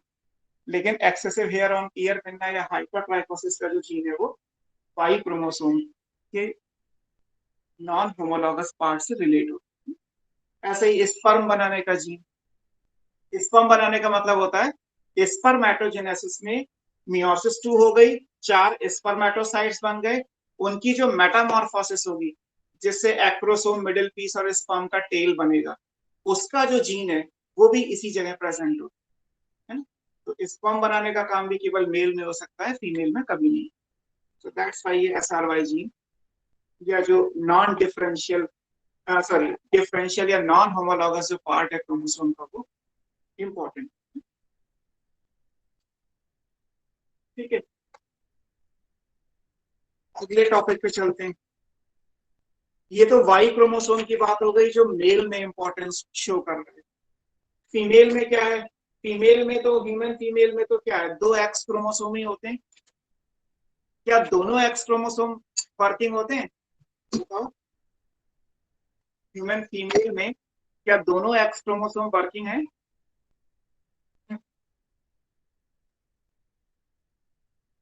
उसमें से केवल एक वर्किंग होता है, एक वर्किंग नहीं होता, है ना। सर वाई क्रोमोसोम है बट SRY क्रोमोसोम म्यूटेट हो गया तो बेबी में मेल कैरेक्टर नहीं आएगा। मेल कैरेक्टर का मतलब ये है कि उसमें टेस्टिस नहीं बनेगा, बाकी जो जीन्स होंगे वो अपना काम करेंगे। आप जूलॉजी में पढ़ते हैं ना, एक होते हैं प्राइमरी कैरेक्टर्स और एक होते हैं secondary character, primary sexual characters और सेकेंडरी सेक्सुअल कैरेक्टर्स। तो जो प्राइमरी वाला है मींस टेस्टिस ओवरी वाला काम, वो तो SRY देखेगा। उसके अलावा जो सेकेंडरी सेक्सुअल कैरेक्टरिस्टिक्स हैं वो हो भी सकते हैं, नहीं भी हो सकते हैं। अगर वाई पे डिपेंडेंट होगा तो आएगा, वरना नहीं। क्योंकि आपने वाई क्रोमोसोम पे जो जीन, वाई क्रोमोसोम पे जो टोटल जीन होते हैं वो 231 होते हैं, अगले चैप्टर में पढ़ोगे। अब 231 जीन में से मान लीजिए आपने एक जीन को अगर मिस कर दिया तो बाकी के जीन तो अपना काम करेंगे ना। तो टेस्टिस नहीं बनेगा, that is the right answer. अगर आप SRY जीन को म्यूटेट कर रहे हो तो टेस्टिस नहीं बनेगा, बाकी काम होंगे। अब मैं फीमेल का आपको बता रहा था, फीमेल में क्या है कि 23rd पेयर पे XX आता है, उन दोनों एक्स में से केवल एक एक्स वर्किंग होता है, एक एक्स बेकार होता है। आपने oogenesis पढ़ा होगा, तो oogenesis में आपको पढ़ाया जाता है कि जब मियोसिस 1 होती है, थोड़ा बहुत चेंज हो सकता है बिकॉज मैं प्रॉपर जोलॉजी में नहीं जा रहा उस चीज को, बट oogenesis में एक बनेगा प्राइमरी oocyte और एक पोलर बॉडी बनेगा। तो यानी जब आप एक्स एक्स को अलग करोगे तो एक से एग बनेगा और एक पोलर बॉडी है जो डीजनरेट हो जाती है। फिर उसके बाद मियोसिस 2 आएगी, वो एक सर्टेन टाइम के लिए अरेस्ट रहती है, और फिर एडोलेसेंस जब आ जाएगा 14-15 साल के बाद, मेंस्ट्रुअल साइकिल के टाइम पे वो अपना डिवीजन पूरा करेगी, तो उसमें भी आप पढ़ते हैं कि एक सेकंड पोलर बॉडी बनेगी, वो डीजनरेट करते हैं। यानी 2 एक्स में से एक एक्स क्रोमोसोम वाली जो पोलर बॉडी है वो तो उसकी तो डेथ हो जाती है, डीजनरेट कर जाती है, केवल एक ही एक्स फंक्शनल होता है। तो ऐसा नहीं, एक तो ये चीज होती है कि एक्स एक्स क्रोमोसोम अगर फीमेल में है तो कितने टाइप के गैमीट्स बनेंगे, तो ओनली वन टाइप का बनेगा, दैट इज एक्स। और अगर कहा जाए कि एक्स एक्स फीमेल है तो इससे नंबर ऑफ गैमीट्स कितने बनेंगे, तो एक ही गैमीट बनेगा, दो नहीं बन सकते, क्योंकि एक पोलर बॉडी है वो डीजनरेट कर जाएगी, एक फंक्शनल है जिससे आगे जाके एग रिलीज होगा। तो यानी एक्स एक्स से एग कितने बनते हैं, एक, उसमें एक ही क्रोमोसोम होगा, दैट इज एक्स। दूसरा जो है वो पोलर बॉडी वो डीजनरेट कर गया जिसमें दूसरा एक्स क्रोमोसोम था। तो जो दूसरा एक्स क्रोमोसोम है वो इनएक्टिव होता है, इसको हम क्या बोलते हैं, this is called bar body, है ना, इसको क्या बोला जाता है, इसको बार बॉडी कहते हैं। अब देखिए इन ह्यूमन फीमेल, उसी टॉपिक को कंटिन्यू करते हैं। तो फीमेल में एक्स एक्स आप पढ़ते हैं, फीमेल में खास बात क्या, फीमेल में साइंटिस्ट है बार, BARR, एंड बर्टम, BERTRAM। इन्होंने ये स्टडी किया, अगर ह्यूमन फीमेल को इंटरफेस पे देखा जाए, न्यूक्लियाई ऑफ ह्यूमन फीमेल जब सेल डिवाइड नहीं कर रही, resting stage eight interface, G1S G2 वाली जो सेल साइकिल है वो, उस पर जब स्टडी किया तो इन्होंने ये देखा, जब आप स्टेन करोगे, इसको कलर दोगे और स्टेनिंग करने के बाद स्टडी करोगे तो मिला क्या, देयर आर स्मॉल डिस्टिंक्ट, अलग अलग छोटे छोटे क्रोमैटिन बॉडी है जिसको आप बोलते हैं सेक्स क्रोमैटिन या एक्स क्रोमैटिन, क्योंकि उसका कोई काम पता ही नहीं था, है ना, दूसरे एक्स क्रोमोसोम का कोई काम नहीं, इनएक्टिव होता है, तो इसे भी अननोन के हिसाब से एक्स नाम दे दिया। इसी को बार ने अपने नाम पे दे दिया, इसको बोलते हैं बार बॉडी। और ये भी कैसा होता है, हेट्रोक्रोमैटिक, इनएक्टिव। तो ह्यूमन फीमेल में एक एक्स क्रोमोसोम फंक्शनल है जो एग में जाएगा, एक इनएक्टिव है जो बार बॉडी कहलाता है, जो आप बेसिकली पोलर बॉडी में पढ़ते हैं।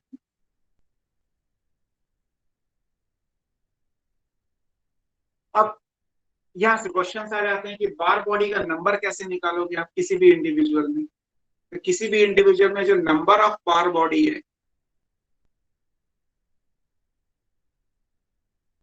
उसको निकालने का तरीका क्या होता है, total number of x chromosome -1, इस तरीके से आप बार बॉडी का नंबर निकालते हैं। पूछा जाता है कि किसमें कितनी बार बॉडी, जैसे आगे आप कुछ पढ़ोगे, जैसे मान लीजिए हमने क्या लिया, नॉर्मल फीमेल, अगर नॉर्मल फीमेल है तो कैसा होता है, एक्स एक्स होती है ना, इसका मतलब यहाँ पे नंबर ऑफ बार बॉडी कितना आएगा,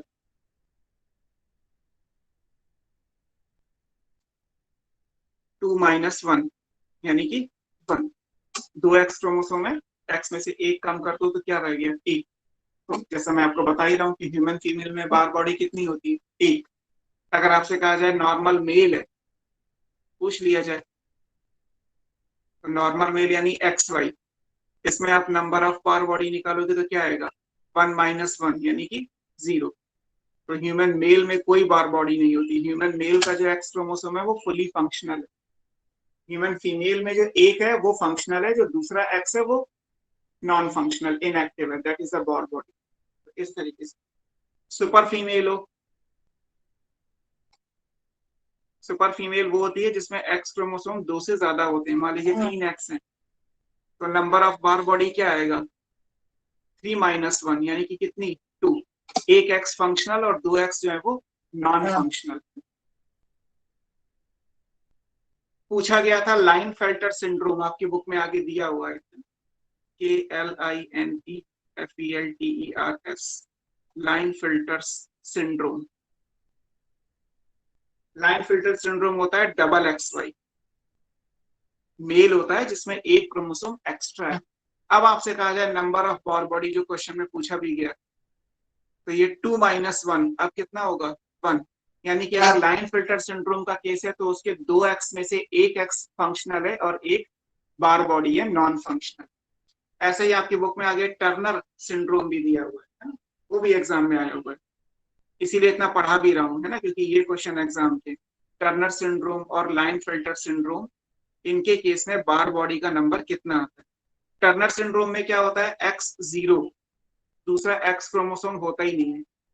तो यहाँ पे अगर आप नंबर ऑफ बार बॉडी निकालोगे तो क्या आएगा 1 - 1 यानी कि 0।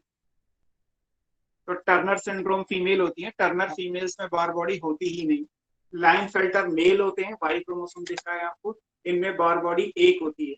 नॉर्मल मेल में बार बॉडी 0 होती है, नॉर्मल फीमेल में बार बॉडी 1 होती है। सुपर फीमेल अगर होगी तो बार बॉडी अकॉर्डिंगली निकाल दोगे, टोटल नंबर ऑफ एक्स -1 से।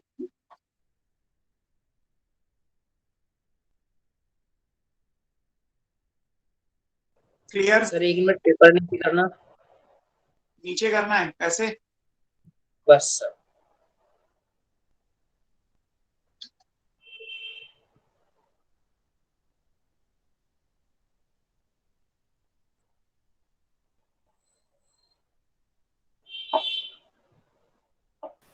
सर सुपर मेल भी हो सकता है क्या इसमें? सुपर मेल भी होंगे तब भी एक्स बढ़ते चले जाएंगे, वाई भी बढ़ सकते हैं, एक्स भी बढ़ सकते हैं। आगे हमें बहुत सारे जेनेटिक डिसऑर्डर पढ़ने ही है, तो पेज खत्म हो गया, आगे कर लेंगे। वो तो सिंपल है, टोटल एक्स -1 इसी से निकाल लीजिए। आपको कोई भी कॉम्बिनेशन क्वेश्चन में दे दिया जाए। सर नीचे करना।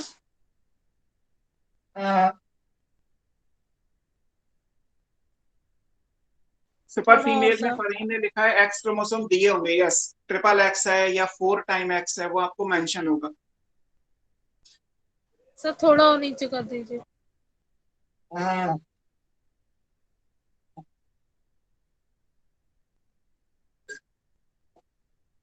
सर बार बॉडी का फंक्शन क्या है बेटा? बार बॉडी का फंक्शन ही नहीं है ना, नॉन फंक्शनल है, यही तो पढ़ा है आपने। इनएक्टिव का मतलब क्या है? Non functional. बार बॉडी तो बस बाई नेचर हमें मिल गई, है ना, वरना बार बॉडी का कोई रोल ही नहीं है, मतलब दूसरे एक्स क्रोमोसोम का कोई रोल नहीं है।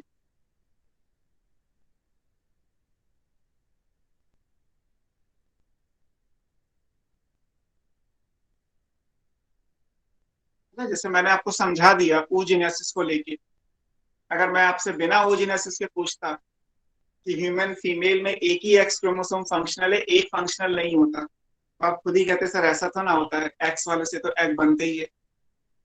जब आप oogenesis के कॉन्सेप्ट को इसमें लेके आओगे तब आप खुद ही समझ जाओगे, मुझे समझाने की जरूरत ही नहीं पड़ेगी। oogenesis में आपने पढ़ा ही है कि जैसे मियोसिस 1 होगी, प्राइमरी अलग और पोलर बॉडी अलग, और पोलर बॉडी से तो कोई एग रिलीज नहीं होता, यानी पोलर बॉडी में जो एक्स क्रोमोसोम गया वो तो बेकार हो गया ना। तो वही यहाँ पढ़ रहे हो, पोलर बॉडी में जो एक्स क्रोमोसोम है वो कौन सा गया है? बार बॉडी में। और जो प्राइमरी है उससे तो फिर आगे जाके finally full and functional egg release हो गई होगा ड्यूरिंग मेंस्ट्रुएशन। अब लास्ट टॉपिक पे चलते हैं, सेक्स डिटर्मिनेशन हनी बी में कैसे होता है ना। हमने सेक्स डिटर्मिनेशन जर्नल अकाउंट पढ़ा, फिर हमने ह्यूमन का पढ़ा है, ड्रोसोफिला का पढ़ा है। ह्यूमन में मेल में वाई क्रोमोसोम का रोल और फीमेल में दूसरा जो एक्स क्रोमोसोम है बार बॉडी का कॉन्सेप्ट क्या है। अब बात करते हैं sex determination in honey bee. अब ये कंप्लीट हो जाएगा topic, sex determination in honey bee. ऐसा नहीं है कि ये केवल हनी बी में होता है, और में भी होता है ना। हनी बी के अलावा आंट्स में भी होता है, वेस्प में भी होता है, सॉफ्टफ्लाई में भी होता है, और भी है। एक्चुअली ये पूरा ऑर्डर है हाइमेनेप्टेरा। हाइमेनेप्टेरा एक ऑर्डर है क्लास इंसेक्टा का, फाइलम आर्थ्रोपोडा, किंगडम एनिमल। तो एनिमेलिया किंगडम में जो आप आर्थ्रोपोडा पढ़ते हैं उसकी क्लास इंसेक्टा, उसका एक ऑर्डर है हाइमेनेप्टेरा। तो जितने भी हाइमेनेप्टेरन इंसेक्ट्स होते हैं उनके अंदर ये अप्लाई करते हैं। हालांकि बुक में ये नाम तो मेंशन ही है, हनी बी, आंट्स, वेस्ट, सॉफ्टलाइन, इन सब में इसी तरीके से होता है। बोलते हैं हैप्लोडिप्लॉइडी मेथड, क्या कहलाता है? हैप्लो, इसको क्या बोलेंगे? हैप्लोडिप्लॉइडी मेथड। यहाँ पे हैप्लॉइड और डिप्लॉइड दोनों चीजें आती हैं, तो ये हैप्लोडिप्लॉइडी मेथड है।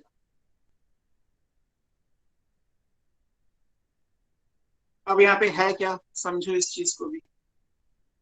हनी बी ले लेते हैं। हनी बी में क्या होता है? हनी बी में जो मेल्स होते हैं वो कैसे होते हैं? They are haploid, n is equal to 16 वाले। हैप्लॉइड क्रोमोसोम नंबर कितना है? 16 है। जो फीमेल्स होती हैं वो कैसी होती हैं? डिप्लॉइड। इनमें क्या होता है? 2n is equal to 32। तो मेल कैसे हो गए? हैप्लॉइड, और फीमेल कैसे हो गए? डिप्लॉइड। अब मेल क्या करते हैं? मेल में क्या होता है? जब स्पर्म का फॉर्मेशन होता है तो स्पर्म भी हैप्लॉइड ही होगा, क्योंकि गैमीट्स तो हमेशा हैप्लॉइड होते हैं। तो मेल में स्पर्म कैसे बनेंगे? माइटोसिस से या मियोसिस से?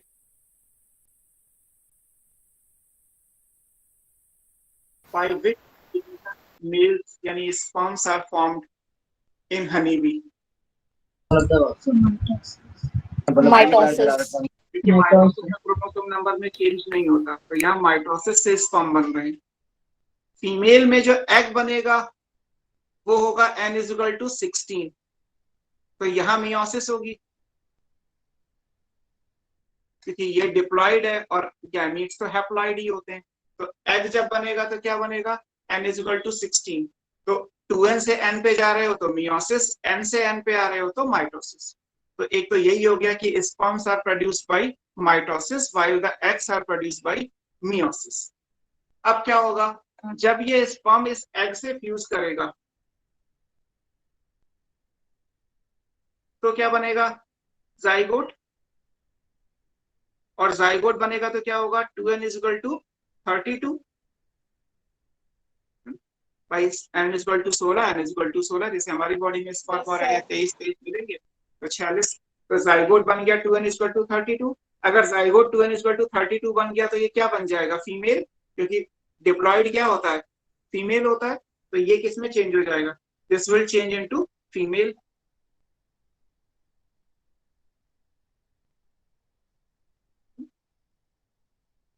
अगर ये एग बिना फर्टिलाइज करे जाइगोट में चेंज हो जाए तो n इज इक्वल टू 16 ही रहेगा, और n इज इक्वल टू 16 वाला इंडिविजुअल क्या बनता है? मेल। तो यानी ये कैसा बन जाएगा? मेल। फिर अगर एग बिना फर्टिलाइज करे जाइगोट में चेंज हो रहा है तो ये प्रोसेस क्या कहलाएगा? बताओ। पार्थेनोजेनेसिस। पार्थेनोजेनेसिस। यस। तो यहाँ क्या हुआ है? यहाँ हुआ है पार्थेनोजेनेसिस। यानी हनी बी और हनी बी के जैसे जितने भी इंडिविजुअल यहाँ लिखे हैं, आंट, सॉफ्टलाई, वेस्ट, इन सब में मेल कैसे बनते हैं? पार्थेनोजेनेसिस से बनते हैं। वाइल फीमेल कैसे बनते हैं? सिनगैमी, सेक्सुअल रिप्रोडक्शन से बनते हैं। ये सेक्सुअल रिप्रोडक्शन हुआ, यहाँ सिनगैमी हुआ है, फर्टिलाइजेशन हुआ है। पार्थेनोजेनेसिस क्या हुआ? ये एसेक्सुअल रिप्रोडक्शन हुआ। तो हनी बी और हनी बी के जैसे जो इंसेक्ट्स हैं यहाँ पे मेल कैसे बनते हैं? एसेक्सुअल रिप्रोडक्शन, पार्थेनोजेनेसिस से, जहाँ पे अनफर्टिलाइज एग से डायरेक्टली इंडिविजुअल बन जाएगा तो n इज इक्वल टू 16 आ जाएगा। और फीमेल कैसे बनती है? By syngamy, by fusion of gametes, by sexual reproduction, 2n is equal to 32 वाले इंडिविजुअल। मेल क्या कहलाते हैं हनी बी में? ड्रोन। हनी बी के हाइव में मेल क्या कहलाते हैं? ड्रोन। ठीक। अब आपकी बुक में दिया होगा कि यहाँ जो मेल बनते हैं इनका कोई फादर नहीं होता, इनकी मदर तो है भाई, एग से बने हैं ना, एग यानी फीमेल से। तो इसकी, इस वाले मेल की मदर है, इस वाले मेल का कोई फादर तो है नहीं। हालांकि जो फीमेल बनी है उसकी मदर भी है और उसका फादर भी। क्लियर? ऐसे ही अगर यहाँ से देखो, अगर ये फादर है तो ये फादर अपना स्पर्म कहाँ दे रहा है, फीमेल में दे रहा है, यानी फादर से डॉटर आ रही है। फादर का सन तो नहीं हो सकता, इस फादर का सन तो आएगा ही नहीं, क्योंकि यहाँ पे केवल डॉटर बन सकती है, वो भी बाई फर्टिलाइजेशन। क्योंकि ऐसा कुछ नहीं है कि अनफर्टिलाइज स्पर्म मेल बना देगा, अनफर्टिलाइज एग ही बनाएगा मेल। तो इसलिए आपकी बुक में लिखा है कि जो मेल्स होते हैं उनका फादर नहीं होता, हालांकि उनका ग्रांड फादर हो सकता है। इन मेल का सन नहीं होता, हालांकि इनका ग्रांड सन हो सकता है।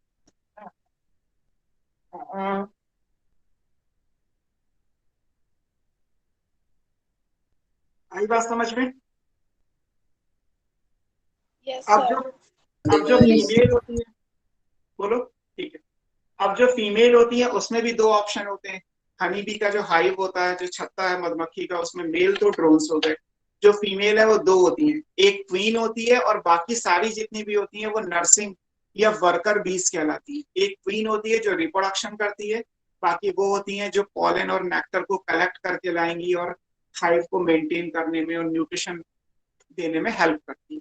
तो किसी भी फीमेल में ये कैसे डिसाइड होगा कि वो क्वीन बनेगी, मतलब किसी भी जाइगोट में ये कैसे डिसाइड होगा कि वो क्वीन बनेगी या वो नर्सिंग वर्कर बनेगी? ये डिपेंड करता है न्यूट्रिशन पे, है ना। इस फीमेल की न्यूट्रिशन क्वालिटी क्या है ना, इसकी न्यूट्रिशनल क्वालिटी के हिसाब से।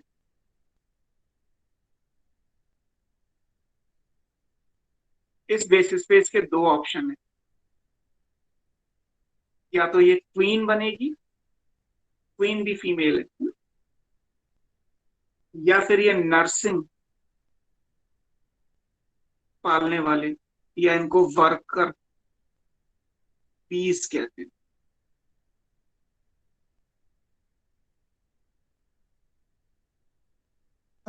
और यहाँ पे न्यूट्रिशन किस चीज का देखना है? न्यूट्रिशन आपको देखना है कि जो जाइगोट है, जो फीमेल वाला जाइगोट है 2n=32 ये क्वीन में कब चेंज होगा?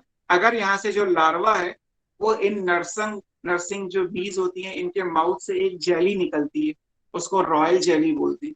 माउथ से एक सलाइवा जैसा सिक्रीशन निकलता है, that is called royal jelly. तो अगर ये लार्वा रॉयल जेली पे फीड करेगा तो क्वीन बनेगा, और अगर ये नेक्टर और पॉलन जो कलेक्ट करके ला रही है उन पे ये लार्वा फीड करेगा तो इन्हीं के जैसा बन जाएगा। If larva feeds on royal jelly, royal jelly कहां से निकलती है? Secreted from the mouth of nursing बीज, तो वो क्वीन बन जाएगी। और अगर ये है if larva feeds on nectar, pollen, etc. तो ये नर्सिंग। इसका मतलब ये हुआ कि क्वीन भी डिपेंडेंट है नर्सिंग और वर्कर बीज पर। हाँ, तो न्यूट्रिशन तो यही देंगी ना। वो तो ये जो जाइगोट का जो लार्वा इस वाले का होगा जो मेल बनेगा, न्यूट्रिशन तो उसे भी चाहिए होगा ना, तो न्यूट्रिशन का देने का काम तो इनका ही है ना। पालने वाली तो यही है, बट पालने वाले में एक तो ये कि खाना देना, मतलब एक तो रोटी देना और एक घी लगा के रोटी देना, बस इतना difference. Royal jelly is a good quality of nutrient, having good quality of nutrients.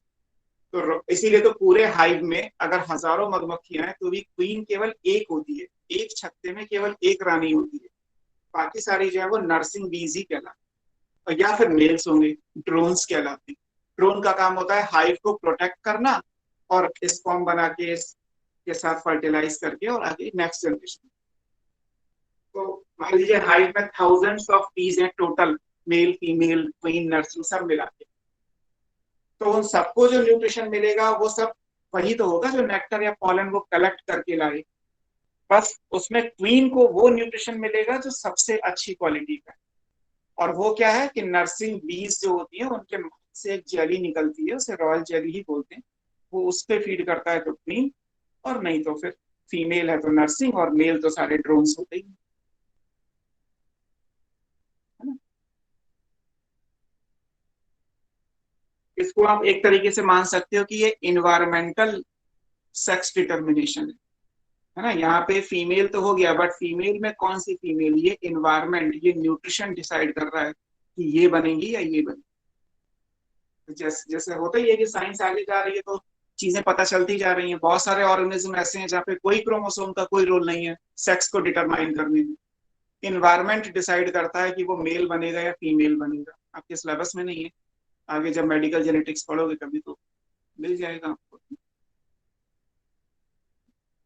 So this is all about sex determination. जितना भी हमें सेक्स डिटर्मिनेशन पढ़ना था हमने।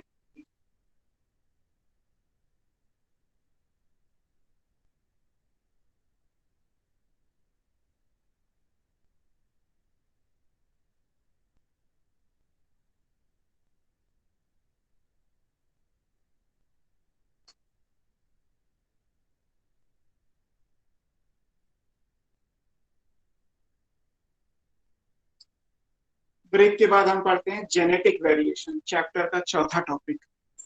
अभी आप एक तरीके से मानिए कि हमने पहले मेंडलिज्म पढ़ा, फिर नॉन मेंडलिज्म पढ़ा, फिर मेंडलिज्म के कॉन्सेप्ट को क्रोमोसोम पे अप्लाई करके हमने क्रोमोसोमल थ्योरी, लिंकेज और सेक्स डिटर्मिनेशन पढ़ा। अब हम इस क्रोमोसोम में जो वेरिएशन है, जेनेटिक वेरिएशन, जिनके लिए म्यूटेशन बेसिकली आपको पढ़ना है, इसमें आपकी बुक में कुछ म्यूटेशंस के नाम और वो सब दिए हुए, तो उनको हम बेसिकली पढ़ेंगे। जेनेटिक वेरिएशन हम अपने तरीके से डिजाइन करके पढ़ेंगे टॉपिक को। बुक में आप देखोगे तो डुप्लीकेशन, एडिशन, डिलीशन, ट्रांसलोकेशन, है ना, सिकल सेल एनीमिया है तो फ्रेम शिफ्ट म्यूटेशन, ये सब थोड़े थोड़े करके डिस्कस किए गए। बस हम इसको ऑर्गेनाइज करके पढ़ें सो दैट आपको सब चीजें क्लियर रहे। Okay sir. अब तक आप इतना कर लो, Okay, sir. मिलते हैं 10-15 मिनट के बाद, है ना।